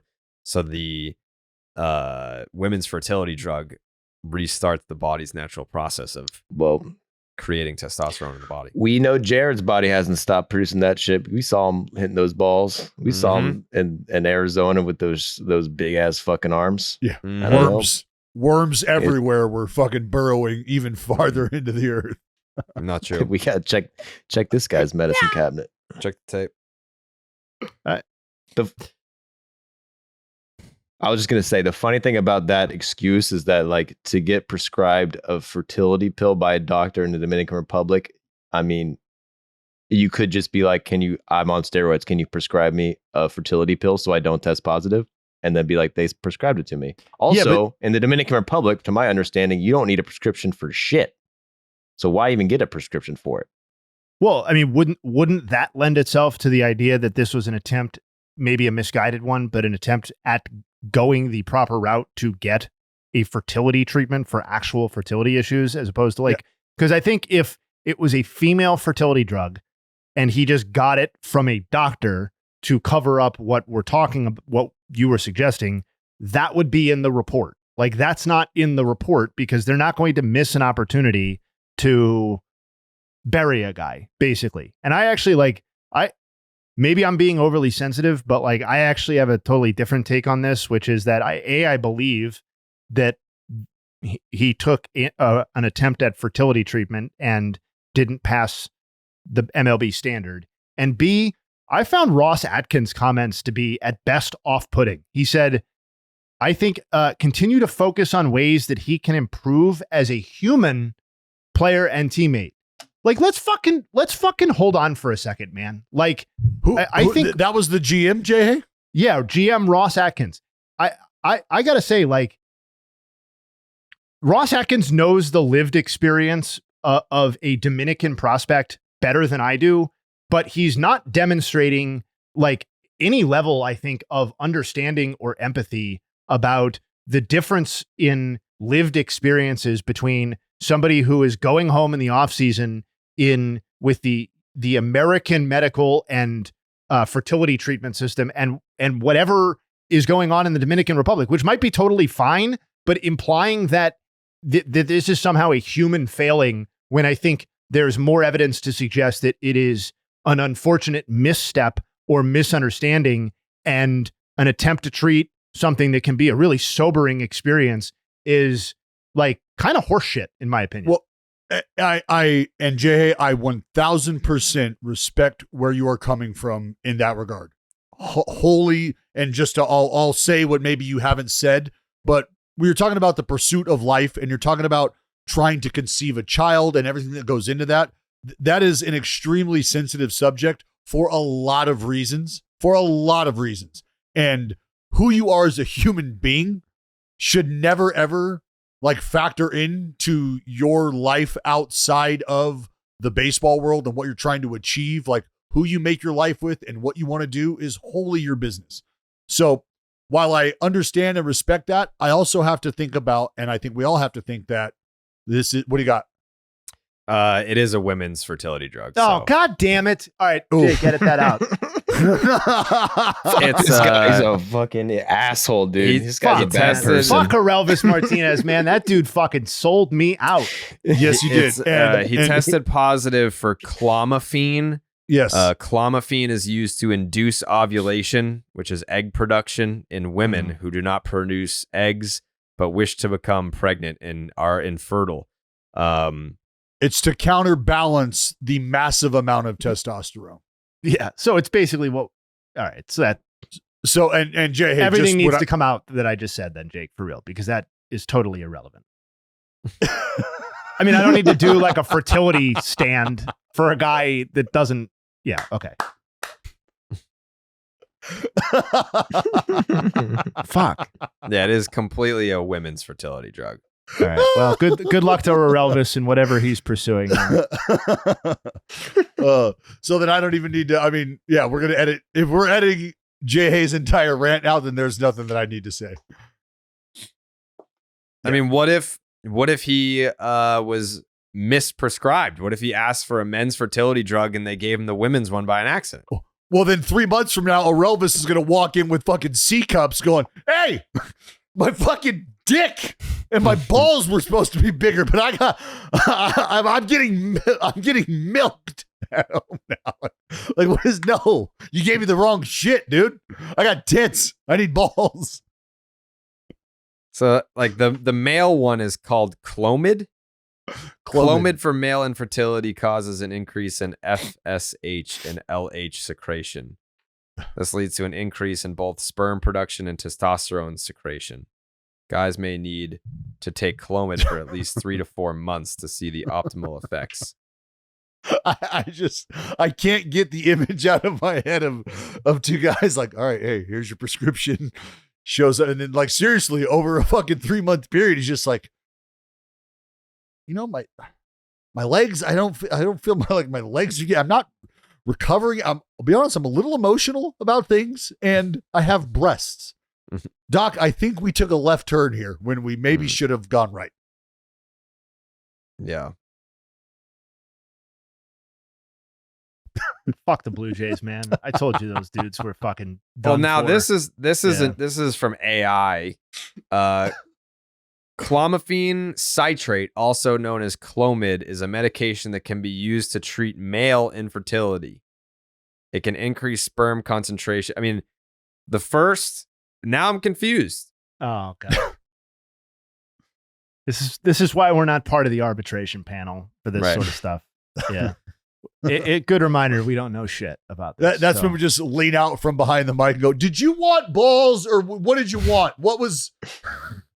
God damn. What was the goal? This is 15 minutes of unusable content. Or very usable. I guess Jake will decide. Could be.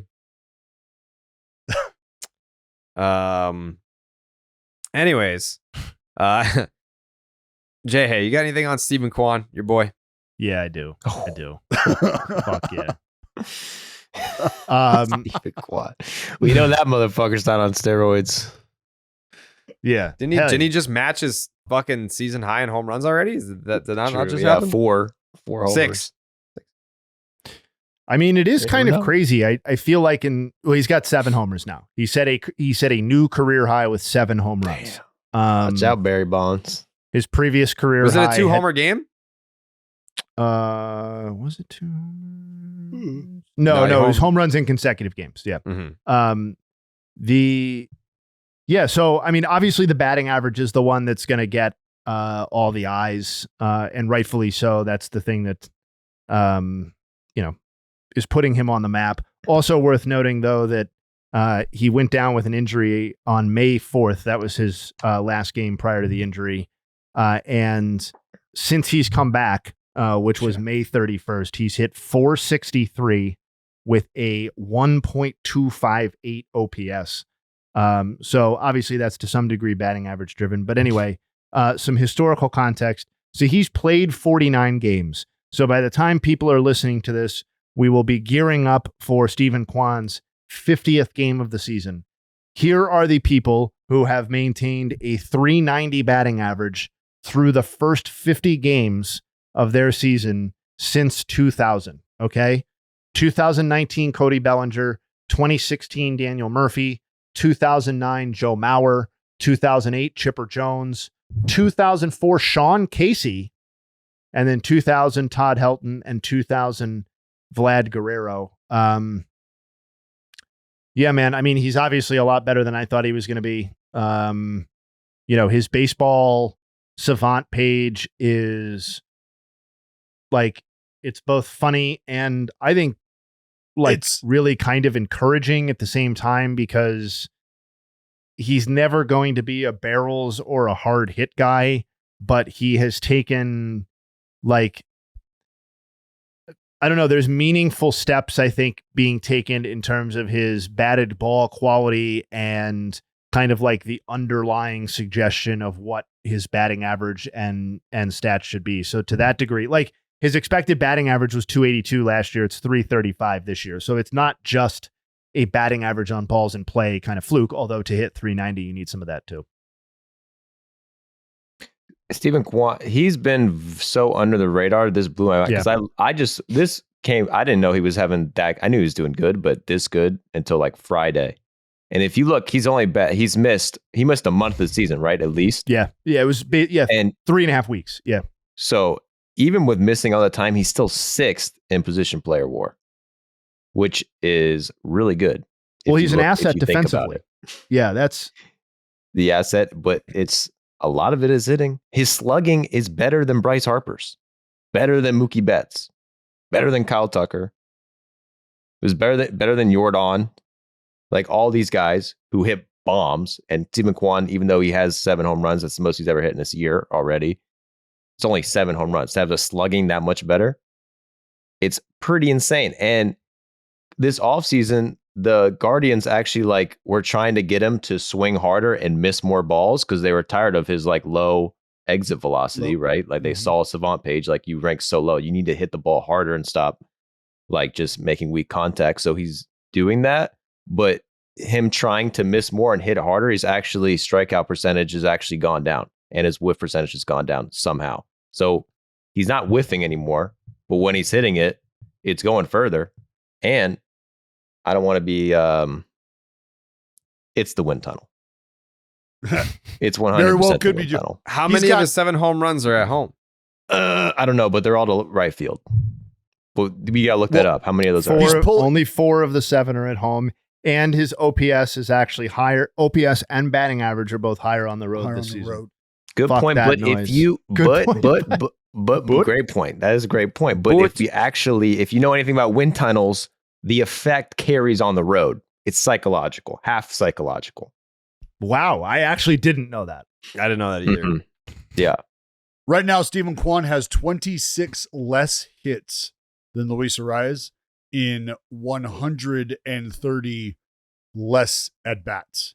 Yeah. I mean, I know I like to kind of dunk on Arias and the Gwynn stuff. They are not comparable players in any way other than the fact that they both are contact oriented. Like Stephen Kwan, first of all, this version of Stephen Kwan is better. And secondly, Stephen Kwan hitting for any level of power like this is way, way beyond anything that Luis Arias has shown. And thirdly, Luis Arias is either a non-entity or a net negative defensively. Stephen Kwan is the exact opposite of that, whether his bat is playing or not. So that to me is part of what makes Stephen Kwan so exciting, is that, like, okay, so he's not going to hit 390 or have an OPS of 1,000, but if he's meaningfully better than he was through his first 2 seasons, then you are actually looking at an all-star caliber player when you combine the bat to ball skills and the defensive contributions and all of those other improvements. So that's why, like,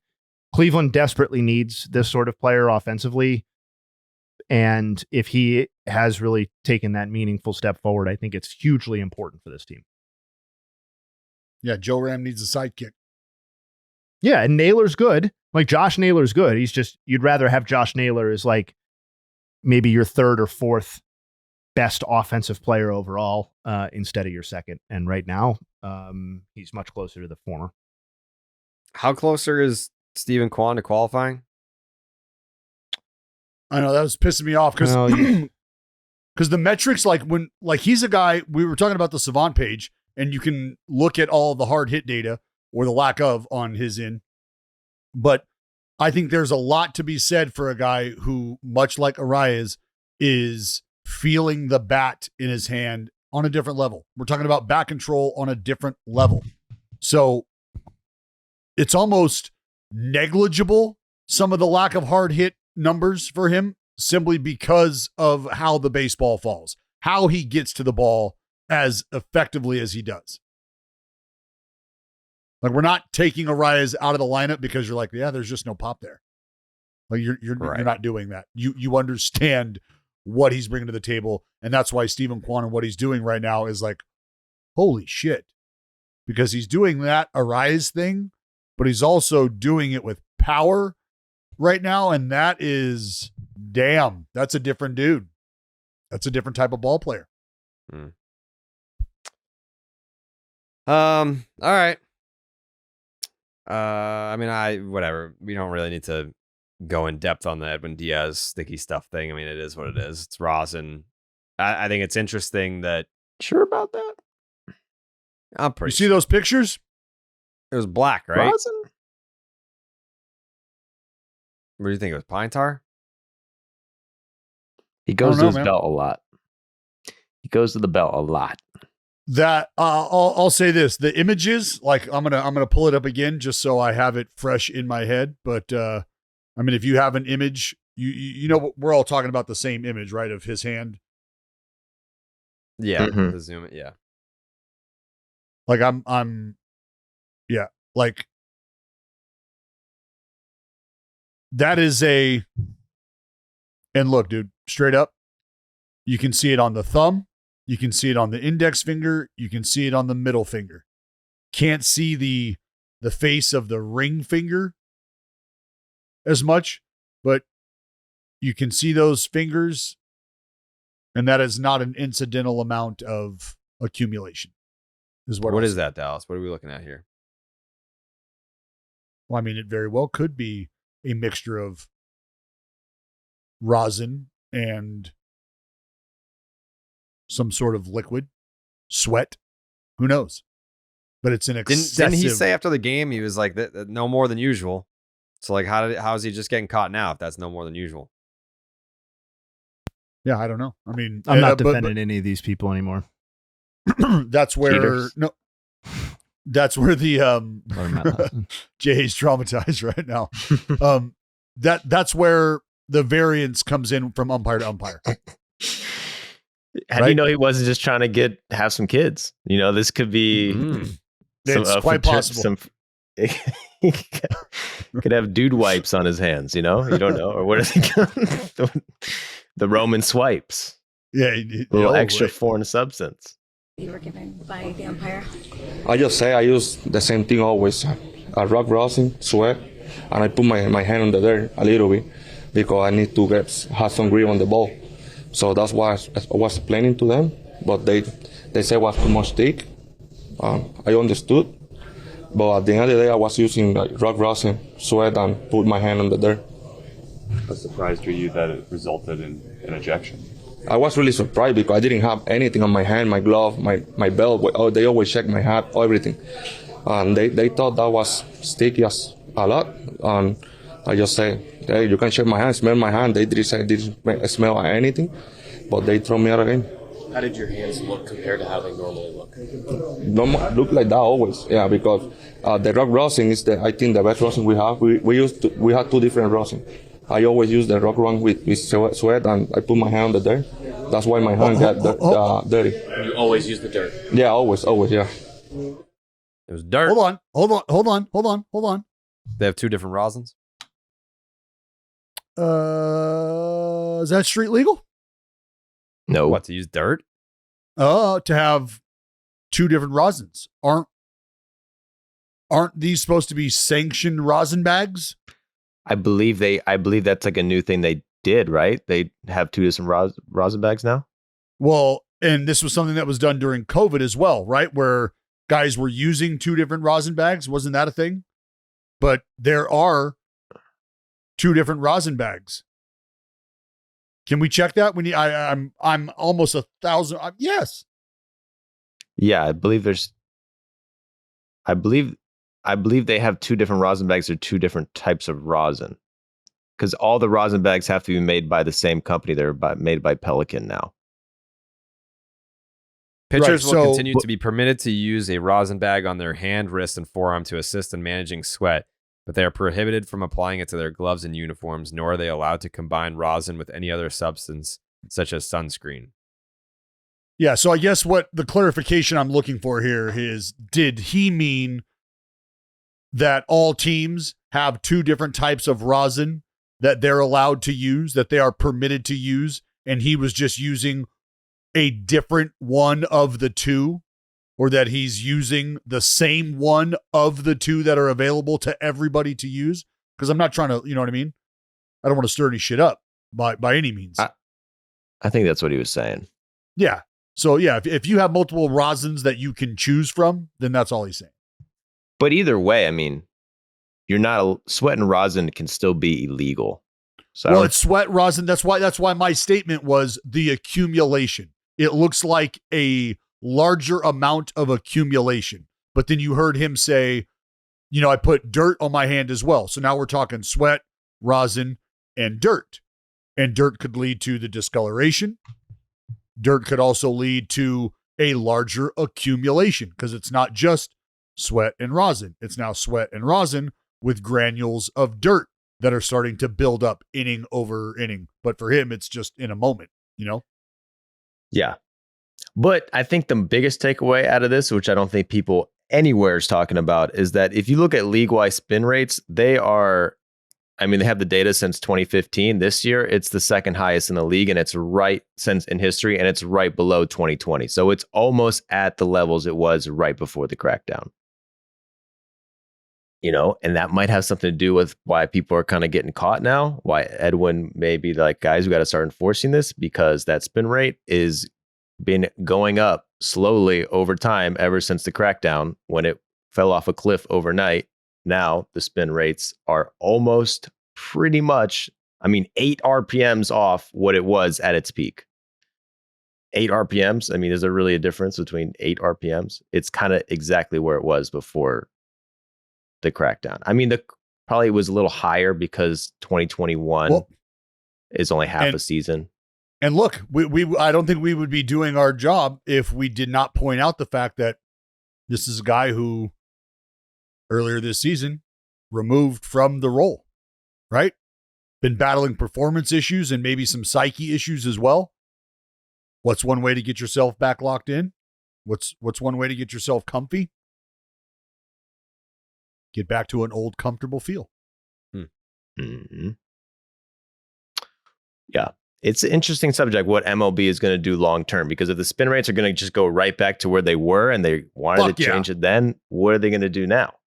Because, but they're in a bad position because, every pitcher says it, the balls are they're slippery as fuck. Like they're not in a position where they can just outright ban anyone from doing sweat and rosin, any stickiness, you're out of the game. They don't do it like that. They have like a little bit of a leeway. They let you do a little sticky shit, just not too much. Yep. And every But at the end of the day, every umpire's too sticky is different than the other guys. So that's what you'll constantly run into. That's why Edwin Diaz can say no more than usual. And the umpire's response can be, well, this is the first time that I've seen it. And this is, for me, more than usual. You're gone.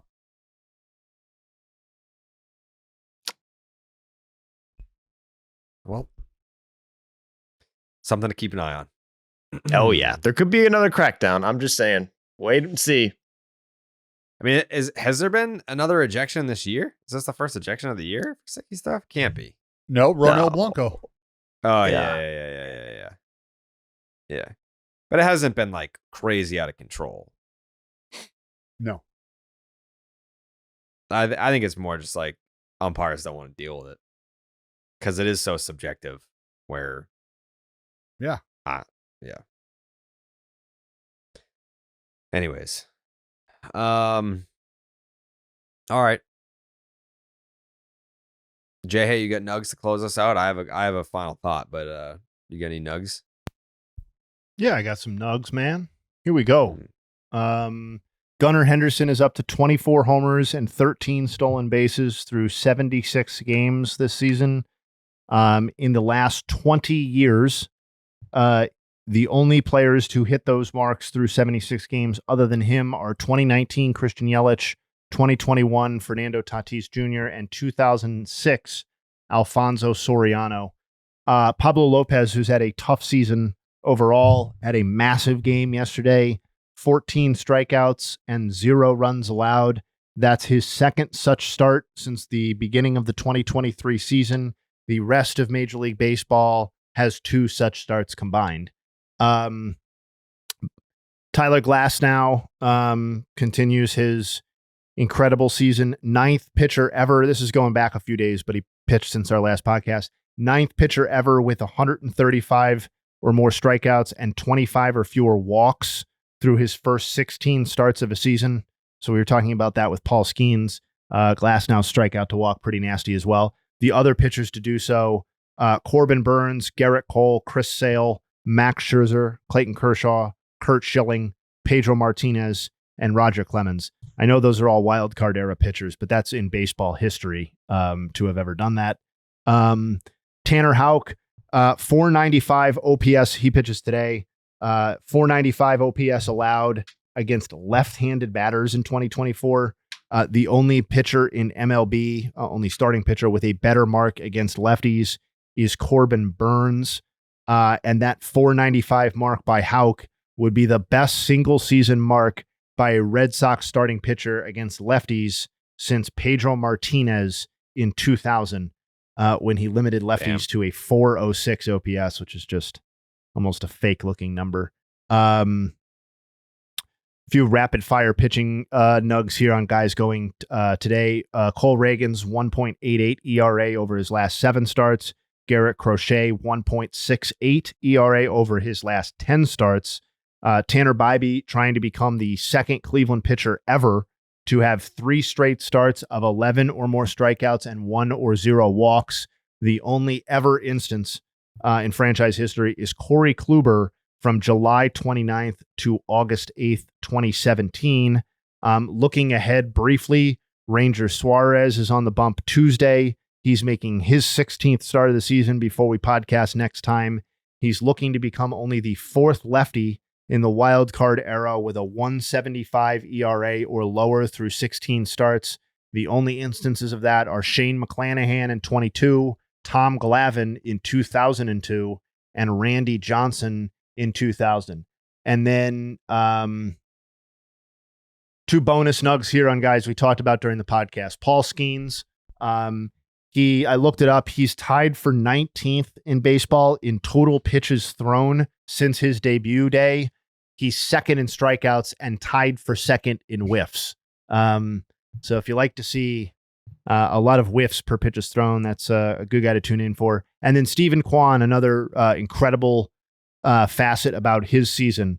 So Baseball Savant database goes back to 2008 for pitch content. And Stephen Kwan, at his current rates right now, would rock the lowest single season whiff rate against fastballs in the database and the lowest single season whiff rate against breaking balls in the database. He's currently at a 3.4% whiff rate against fastballs in 24. The lowest in the database is Aaron Miles in 2008 at 3.5%. It's a minimum 500 fastball seen. And then the lowest, his whiff rate against breaking balls this season is 5.5%. The lowest in the database is Marco Scutaro in 2011 at 6.7%. The Giants? That's minimum 150 pitches. Yes. So that is, just an unbelievable combination of not swinging and missing against all sorts of different pitch types. Fastball is one thing. To do that against breaking balls is kind of another thing altogether. And those are my nugs. Thank you, Jayhay. Big day for you. Big day for you. Yeah, really was. Final thoughts, Joseph? I'll go ahead and give a shout out to the Knuckler, Matt Waldron. Last 5 starts, man. He's got a 1.35 ERA. That's 5 starts. That's second best in the league over that stretch. This guy's Knuckler is fooling guys. I don't know if you saw the clip. Jazz, we have a soundbite from Jazz. The nastiest pitch he's ever seen in his life. Waldron's Knuckler. It's pretty good. He's really coming to form. He's beasting. He's pitching today, I think. Is he pitching today, Jayhay? Yeah, it's either today or tomorrow. He is one of the guys Waldron's pitching before the next today. pod. Yeah. He's facing Patrick Corbin. So good pitching matchup there. So shout out to the Waldron, man. He's a beast. He's the Knuckler. Interesting. The Padres have a few fucking interesting ass pitchers. Like Jeremy Estrada has a fucking new pitch, the Chitter, unhittable. And then you got, who's the other guy who only throws fastballs? Robert Suarez, their closer. Just those fastballs right down the middle. People can't hit them. Padres, interesting team. Kind of mid, but they just took 3 out of 4 from the Brewers. If they get a Knuckler, Joe, some are saying they're the scariest team just outside of wild card contention. that's kind of what I'm saying right now. Yeah, right? I know. Hey, and there's some fucking geniuses in the Discord that would agree with you. I agree with those geniuses. You would agree with them too. We would all agree, Joe. And imagine they get Yu Darvish back soon. He's coming back. Hey, and think about this. Oh, what if Joe Musgrove comes back, returns to form? Oh, Java Joe, no hit Joe. Mm-hmm. Joe no. And yep. Hey, Manny Machado, who hasn't been hitting great, but he's a former MVP, maybe, I think, right? He's fine. A little banged up, but Manny playing through it, right? We've heard it. Unless it's broken, bud, I'm not coming out. So. Scary team in wildcard contention. Very scary. I had him getting in. Fangraphs would agree with you. They got about 50% chance. I like that. I like my odds. We'll get to you in a second, Dallas. My final thought today. Shout out to the Minnesota Twins, who, while everyone was blowing the Kansas City Royals, and rightfully so, still a very good team. They have fallen off a little bit of late. They've lost 7 of 10. Meanwhile, the Minnesota Twins have won 7 of 10. Therefore, have leapfrogged the Kansas City Royals in the standings. They're now in second place. I think the Cleveland Guardians are still in a safe space right now. It's a 7.5 game lead. But as far as the wild card picture goes in the American League, it is the Baltimore Orioles, who will more than likely be jousting with the Yankees all year. I don't think one team is going to fall off. Like, that's going to be a neck and neck race for the whole 162. Although, that running bit that we had of the Orioles not getting swept during the Adley era, they've been swept again, this time by the Houston Astros, who are scratching, clawing, trying to get their way to 500. They're, I wouldn't say they're not within striking distance. They've won 5 straight baseball games. They're 2 games under. So they're right there. But you've got the Orioles in that 2 slot. You've got the Minnesota Twins in that 5th seed. And then, Jake, it's our Boston Red Sox, sole possession of the number 6 seed, the 3rd wild card spot. The number 6 seed goes through Boston. So that puts, for the first time in quite some time, that puts the Kansas City Royals on the outskirts of a playoff spot for what was a very exciting start to the year. A lot of people talking the playoffs for Kansas City. They're a half game back of the Boston Red Sox after losing 3 straight. That'll be those are 2, I don't want to, they're not similar teams, but like competitively, yeah. The Royals and Red Sox, that's going to be a battle for the number 6 seed. I'm ready. Can't wait. Get up to Can't Fenway. See some late September baseball. Mm-hmm. Oh, just like the good old days. Who hits more triples in that series? Bobby Witt Jr. or Jared Duran? Duran, obviously. It's beat like up not Jay, even kid. close. It's beat up Jay. Power to the opposite field. No. Up in that alley. Fucking. How many does he even have? Like fucking 3? He's hitting homers. That's a problem. They're going over. Right. the wall. I'd bet Pascatino has more triples in that series than both of them combined. Pasquatch. Look it up. Jaron Duran. What a beautiful, like he just, when you have guys, you get to know guys, you talk to guys, and then you get to have extended conversations with dudes. I was out early watching the Royals take BP. I was out actually talking to Bobby Witt, but he got done and Pass was still out there, and I was talking to Pass. I ended up talking to him for probably like fucking 20 minutes during his round and shit. Just a beautiful, beautiful human being. A beautiful human being whose personality needs to be out there more. Folks need to appreciate this dude. There was a moment in the game where he was facing Austin Adams, who's, as I've talked about, just an absolute fucking sideshow. Love that dude. But Pass fouled the ball off his foot, and Adams, who like in the heat of the battle, will just be like, "Hey man, you good? You all right? That's a nice swing." That was, like he's just he's a weirdo, and he'll talk some shit, but he's very nice about it. Like he's not an over aggressor. Like he's a different cat. And they had a little exchange, and then Pass ended up hitting a double, slides into second, and remember Adams asked him, "Hey, how you feeling? You okay?" And then Pass was like, he was clapping his hands like, "Oh, I'm feeling great now." And Adams was like, "Oh, you mother," like just the exchange back and forth. But talking to both those dudes, like, there's no harm at all. Both guys are very understanding of each other's personalities, but Pass is just a dude who fans, if you have time, stop and ask that dude for an autograph. I'm sure he'll autograph it. I'm sure he'll sign it. And you'll probably end up talking to him for 5 minutes. Just a fucking quality human being. Okay. That's the Monday episode in the books. Oh, no. We're not quite done. We're not quite done. I want you to take a look. We've already talked about Sean Newcomb. I want you to take a look, if you will, briefly, just briefly at the standings. And Jayhay, you long-haired fuck, tell me how those fighting Ollie Marmoles are doing right now, huh? Yeah, they. What is it? How Best are those record. fighting Ollie Marmoles Best doing? record in the National League since I believe May 12th or something like that. Yeah. The Cards don't look now. Don't look now. Wild card for sure. Jay, if the season were to end today, you know who's in the wild card? You know who's going to the postseason season? Every week, it's some mediocre dreck of an NL team that we have to acknowledge is in a wild card position. So go ahead. Hey. Who's it this week?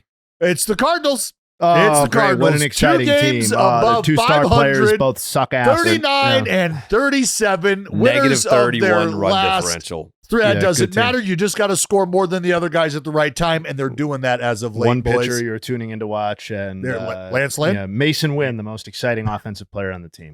Fucking Don't cool. hate. Don't hate. We'll check back in a couple weeks. We'll get Paul Goldschmidt and Nolan Arenado some wheelchairs to enjoy the wild card game. Why? Because they're on a roll right now. Because they're on a roll. Is that what you're Oh talking shit! about? Yeah, they're on a roll hey-o. like a guy in a wheelchair. Yep. Hey-o. Yep. You said it, not me. Jeez, Jay. Fun team. Oh. Are you off the Pirates now and onto the Cardinals? I'm just Because you're wearing a Pirates shirt and touting the Cardinals. I don't know if I were a Pirates fan watching this, I'd be like, Be a little They know where upset my about heart that. lies. maybe a little bit of a fraud. You know, They know They where know my where heart my lies. heart lies. Oh, yeah. All right. That's all. We'll see you guys on Wednesday. Thank you for watching. Thank you for listening. Subscribe to the YouTube channel. We very much appreciate it. In preparation for our All-Star Game excursion in Dallas, Texas. Plenty of content coming your way via the YouTube channel as well as the podcast. So we will see you on Wednesday. Wow.